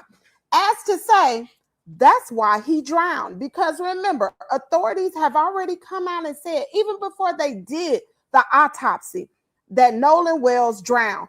And his mother, Christine Wansley, said that was not good enough for her. That she needed a medical explanation as to what led up to those events of him. If they say he drowned, right? Now let me ask y'all something. Was Nolan Wells the only one on Horn Island with his group of friends that was drinking? Let's go back through the evidence. Now, as you can see, the gentleman right next to Nolan Wells has beer dripping all down his chest. The other guy had a beer can in his hand. Now, these children are all under the age of 21. None of them can legally purchase alcohol except for Bart. Wait a minute. Bart, were you the one who bought the alcohol for the underage kids that day on the boat on Horn Island? Was it you? Oh, this plot is just really thickening. Not to mention, if Nolan was drinking, if the toxicology come back and he did have alcohol, that doesn't negate the fact that something nefarious happened on that island. Just because Bart was drinking is going to lead to all these things that we see plain as day in our face. We're just going to bypass this, right? We also are going to forget the fact that allegedly they deleted everything off of their social media accounts. We're going to not think about, oh, Nolan was drinking, so now they got to, if Nolan was drinking, why everybody got to lawyer up? Why everybody got an attorney? And if Nolan was heavily drinking on the 4th of July, we just gonna forget the fact that the telephone calls for the tip line was routed to Ashley Cole, Judge Ashley Cole's office, instead of going to the Jackson County Sheriff's Department? Really? Yeah, all these things cannot be coincidental. We're going to negate the fact that now Governor Tate Reeves is coming out trying to assault Ben Crump's character, call him a bold-faced lie. Really? We're just going to negate the fact that the Sheriff's Department, the day of, right when they pulled Nolan Wells' body out of the water, stated it was a drowning. Are you serious? I just want to know this. With those children who were drinking, nobody is drawing attention to that. And even if Nolan was drunk on the 4th of July, that does not give anybody a pass to do anything harmful to him or take his life because he was drunk. And it does not fall on him. That does not make him responsible for leaving here. That's right. It's y'all fault. Now, what y'all boys out there on Ocean Springs out there hiding and you got your parents involved? What's really going on down there? But she has been cooking. She deserves some follows, y'all. I don't know if she have a YouTube, but she is on TikTok as Kimmy's World. Y'all go support this sister, y'all. But I find it very suspicious that the tip line phone number goes straight to the judge. And it makes me believe that what they're doing with those tips is nothing. Well, I know I'm supposed to be working. The number don't go exactly to the judge. The last 2 digits is flipped, the 6 and the 3. That's on purpose. They made the tip line the same as the judge number, except the 6 and the 3 at the end of the numbers is flipped. They did that on purpose. So I believe a bunch of tips is going to the judge, and they can say, oh, that's a simple mistake.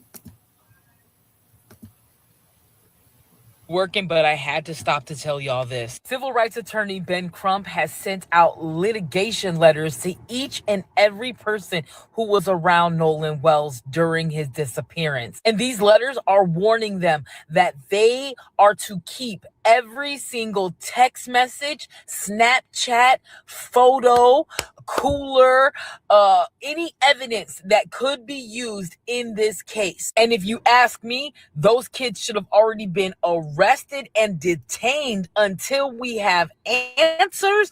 But at least this attorney is taking the necessary steps to try to preserve any evidence. I know they're trying to spin this narrative that Nolan was drunk, but baby, Warren already messed that up when he said that Nolan was fine. This media blitz that people like Warren and Tristan are out here doing isn't working in the public.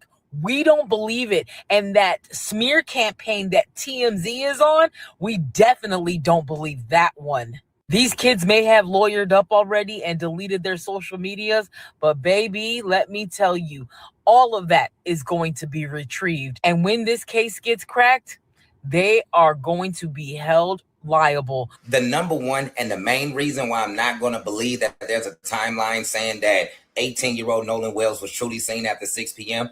is because we have not heard that from 18-year-old Nolan Wells' mom. At least I have not seen that. If anybody's seen that from 18-year-old Nolan Wells' mom, that she posted that there's a new sighting after 6 p.m. that's been confirmed to be 18-year-old Nolan Wells, please let me know where that's at. But if you have not seen that, then I don't believe it, because Nolan Wells' mom has done a wonderful job with letting everybody know about that timeline, saying, hey, there's a picture that we believe is Nolan after 4:34 p.m. So anytime that she received any new details that she felt like it may have really been 18-year-old Nolan Wells, she's came out and added that timeline so everybody will have that timeline. So therefore, people will start looking for times after that time to see if they saw 18-year-old Nolan Wells. And again, it still doesn't make any sense if Lucas is allegedly that person that said that he saw 18-year-old Nolan Wells after 6 p.m. Due to the fact that inside of that same clip that he did his interview, we saw Javon in there as if they're alleging that Javon rode with Lucas to and from the island. So if Javon did ride with Lucas to and from the island, how would he then still be on the island at 6 p.m. if Javon was said to leave before 5 p.m.? In fact, somebody came out and said that they were Javon's ride and that Javon left the island with them, and it was shortly after 4. But then you have Ivy Elizabeth stating that Javon Williams had stayed on their boat checking on Trace and Shepard allegedly till close to time for them to leave, which was around 5 p.m. Also, I don't believe Lucas. You can believe Lucas if you would like to believe Lucas. In my personal opinion, he's a liar. In my personal opinion, he's only came out and said the things that he said to try to help to cover up for somebody else. Yes, absolutely. I could be wrong. This is just my opinion. And I want everybody to remember that this is my opinion. And I truly don't believe that they have any eyewitnesses of 18-year-old Nolan Wells after 6 p.m. From the very first moment that the search for Nolan Wells began and everyone was looking for answers, why in the hell these two people allegedly are the witnesses wait 20-something days later to say that they saw Nolan Wells after 6 p.m.? It doesn't make sense. And I remember, people do get paid off to say things, allegedly. I'm gonna get mad, but I really don't give a damn. Governor of Mississippi, since we calling people out, let's call everybody out. If we're gonna call Ben Crump out, then why the fuck aren't you calling these kids out when there are discrepancies in their stories? Why aren't you calling that man out for going on Nancy Grace and allegedly not standing on what he previously said? Why aren't you calling out the Mississippi State Police Department for the way this investigation has been handled? Why aren't you calling out the people responsible for keeping the public in an uproar? Because we still don't have any clear answers. Because if the principle is going to be the same for Ben Crump, then that principle needs to be the same across the goddamn board. You don't get to shine a flashlight on somebody else and then turn that motherfucker off when it gets to you. Look in the mirror. You are the governor. You lead by example. So if you got so much to say about what somebody else is doing, then tell us what the fuck is going on with the questions we have. Where is the autopsy information?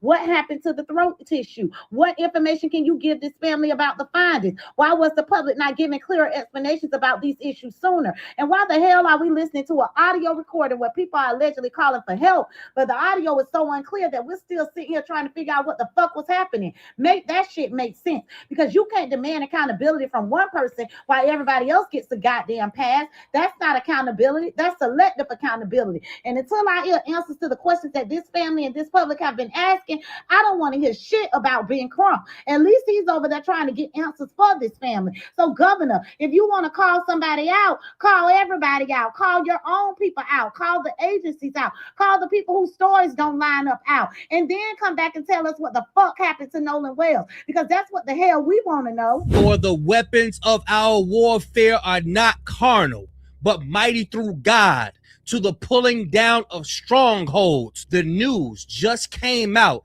and tried to back up everything that TMZ was saying. They tried to come out and lean on Nolan Wells was drunk and stayed at the island. These are strongholds that we're going to need God for.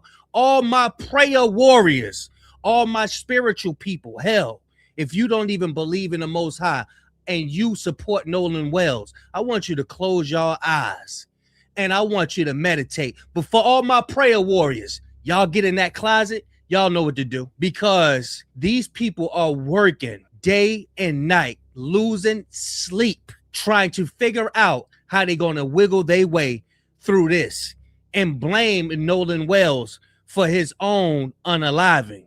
But we know what the hell is up. They even had a nerve on ABC to play the audio and chop out the parts where we heard what we heard in the background. These are the strongholds, y'all. These people have a stronghold on us because most people think when they come out and say something, most people take it as facts. Why? Because they have white man Christ in their head, because they have a white man God in their head. So when they see white people on the news saying something, they take it as a fact.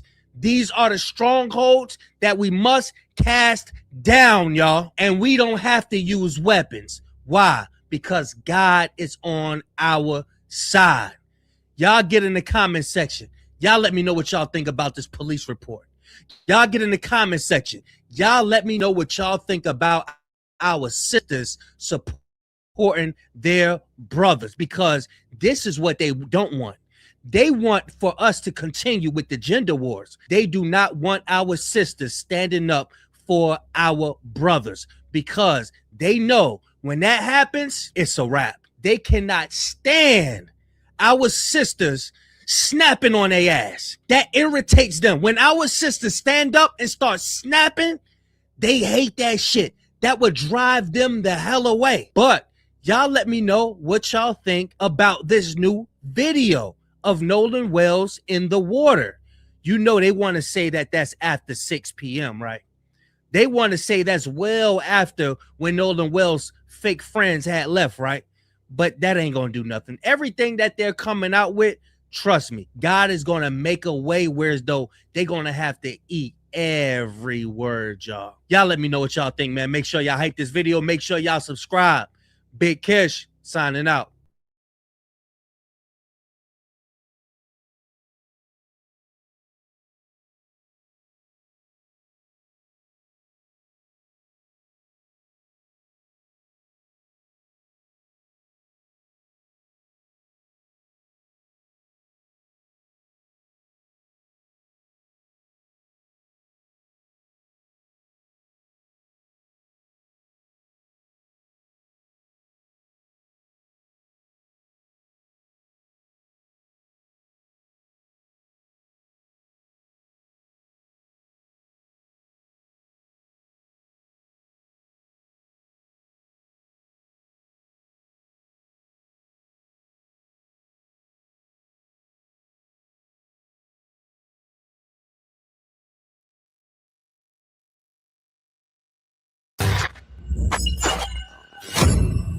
Willie D Live.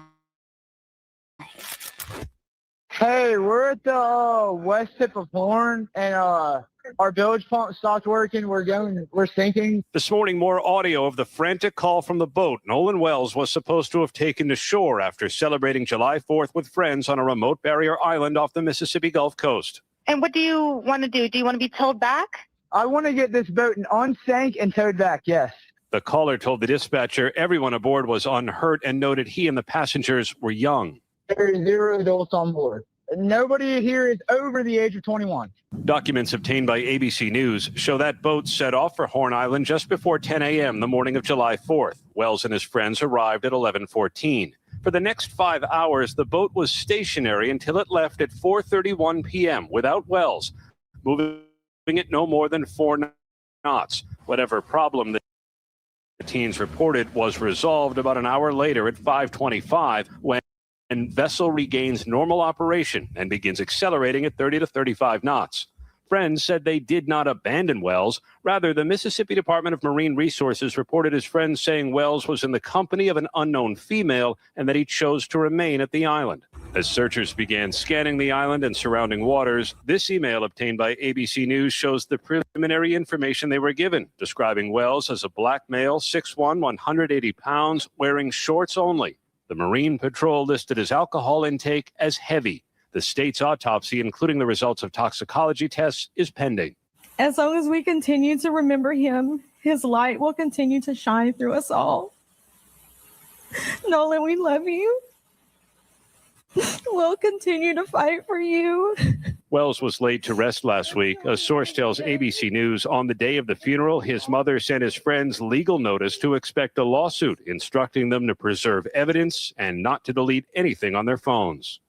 Nothing further from the Wells family about those impending lawsuits. Meanwhile, the district attorney has asked for patience in the investigation, saying minimal releases of information are meant to protect the integrity of the case. Officials have provided no timeline for when it will be complete. Guys. ABC News, y'all ain't slick. Y'all think y'all slick, but y'all ain't slick. I want you to pay attention to what he said, fam. He said with absolute certainty that they left Nolan behind. He didn't say they claimed they left Nolan behind. He said, and the boat took off without him. They left him behind. They're supposed to be reporting the news objectively. Now, they're not me. I'm not objective. I'm telling you straight up. I can be objective in the very beginning till once I figure out what it is, I'm going in. When I first hear the story, I'm objective. Okay, what does it sound like? Okay, sounds like this. That's what it is. Sound like that. That's what it is. Once I figure it out, oh man, I'm smashing the gas, and I figured it out. Nolan Wells was killed. Nolan Wells was on that boat. Man, you can't explain away that damn conversation that happened before that woman got on the phone, before that dispatcher got on the phone, and they talking about, is he dead? Is who dead? Ironically, that friend ends up dead. Nolan, goddamn Bart, what do you do? Bart, what do you call Bart for if Bart ain't on the boat? If Bart is in Wyoming?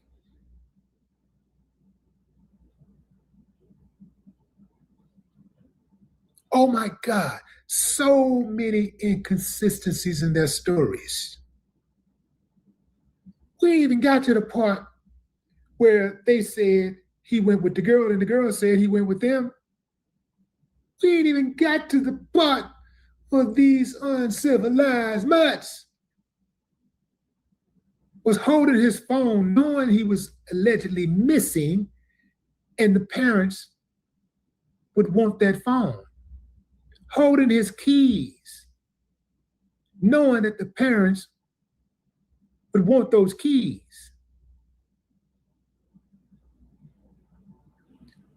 It is absolutely mind-boggling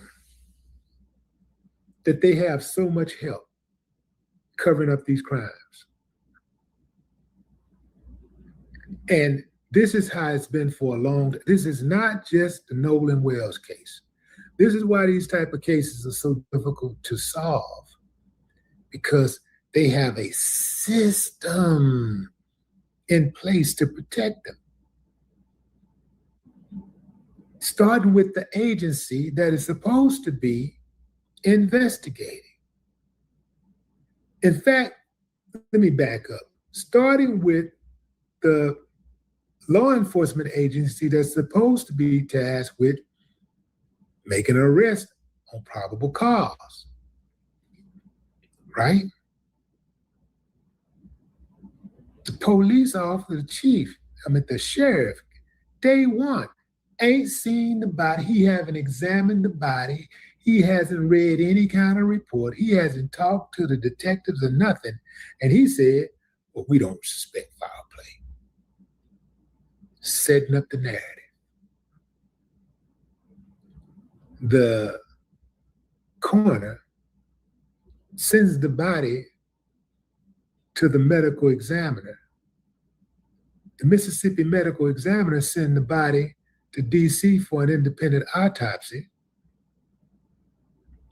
without lungs and a throat for a drowning victim, a so-called drowning victim. Y'all do know if Nolan had drowned, if it had been an accident, you do know that Mississippi would have provided evidence to support that fact by now, right? You do know that, right?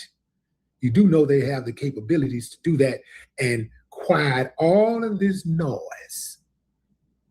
They could have done it like that, but they don't have that evidence. They don't have it because it don't exist. Because Nolan Wells was murdered, and they know it. What they're trying to protect now is their history of cover-ups, their history of making sure that we protect this group over here who harms this group over here. It's systemic, fam. Look at all of the hangings, not just in Mississippi, but all throughout America, the hangings. When's the last time we heard of a Black person being hung in the United States? A white person being suspected of it, which is almost all the time a white person is suspected of hanging a Black person. And that white person actually getting charged, or even being accused by law enforcement, being a suspect by law enforcement. It just don't happen. So this encourages them to continue their uncivilized ways. Just like the January 6th rioters. When Trump pardoned them after they beat up police officers, killed about 4 police officers, stormed Capitol, tried to overthrow the government, Trump pardoned them. And many of them went right back out and committed more crimes. Everything from murder to rape.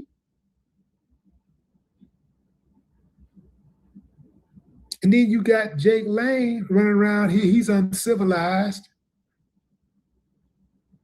agitating, trying to provoke people into confrontations, breaking the law left and right. And he still is allowed to roam free. That is because this is KKK land and you can't shake it. And I'm not just talking about Mississippi. I'm not just talking about the South. It's America. The reason why slavery lasted so long is for the same reason why it was implemented in the first place. You had white politicians who owned slaves. You had Congress members who owned slaves. Yeah, senators, governors who owned slaves. You had bank executives who insured slaves like they would insure a car, a house. They wrote insurance policies on enslaved human beings.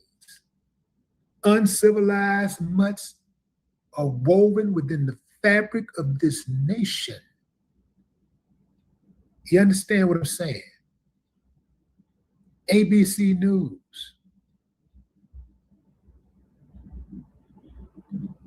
TMZ. It's a bunch of that for y'all because y'all be acting like y'all really for the people. Yeah, y'all really be getting access to our people.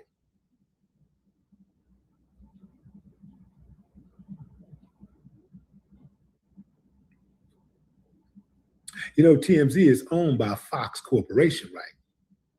So there you go. That's their parent company. So there you go. So even if they wanted to be on the right side of history, they can't. Because they're owned by a corporation who is on the wrong side of history. And they got to do what they tell them to do. Fox Corporation run TMZ, all levels of it. Harvey is just a figurehead. They run it. And that's why they're running with that narrative. They tried to stand up to Trump for a minute. Then they started backpedaling.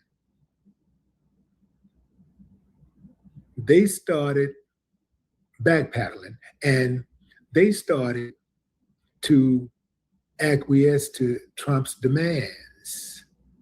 They started kissing his butt because they started being afraid that they were going to lose something. So they started cleaning it up. TMZ is not a reliable source. They're a source for sure. Or they're going to get a whole bunch of news. They're going to be there first and all. They're going to break the story and all that kind of stuff. But now we have to wonder about the narrative. How accurate is the story that they're breaking?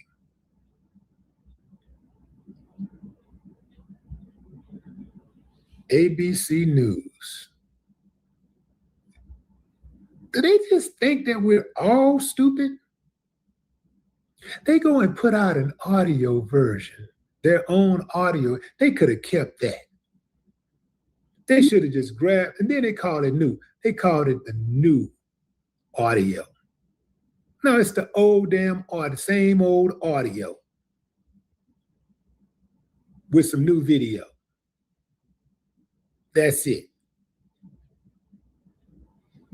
They left out the most critical parts on purpose. They are trying to sweep this case under the rug. And ABC, TMZ,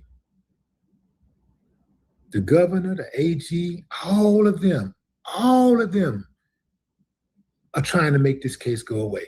That's why I keep saying that it was going to be difficult to get justice, because it starts off with one agency saying, we're not interested.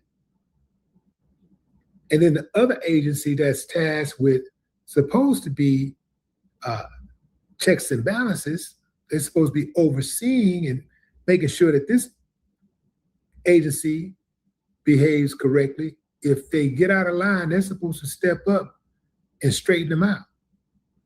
But instead of them straightening them out, they're just as crooked as the next one is.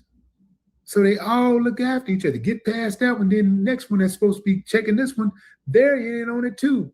All of them are in on it. All of them. They're all helping to cover this case up. You got the AG threatening people who they claim are threatening members of law enforcement. Ain't no damn body threatening law enforcement. And if they did, they know it ain't serious, because law enforcement, nobody harms law enforcement when law enforcement is sitting on their hands and they don't do anything about a crime. That don't happen. They don't come for law enforcement when the law is not enforced. The law is not enforced. People just, they get angry. They may lash out, might take to the streets, protest, throw a rock, and then they go back to living. This is what they did, and this is classic. They created chaos and then played the victim. That's what they're doing right now. Mississippi officials, specifically those in Ocean Springs, they created this chaos by not doing their job, and now they're trying to play the victim. The same as the youngsters, they created the chaos, and now they're trying to play the victim. That shit ain't gonna work with me. It might work with somebody else, but it ain't gonna work with me. But what say you, fam? Drop a comment. I'd love to hear your thoughts. Kofi, follow me.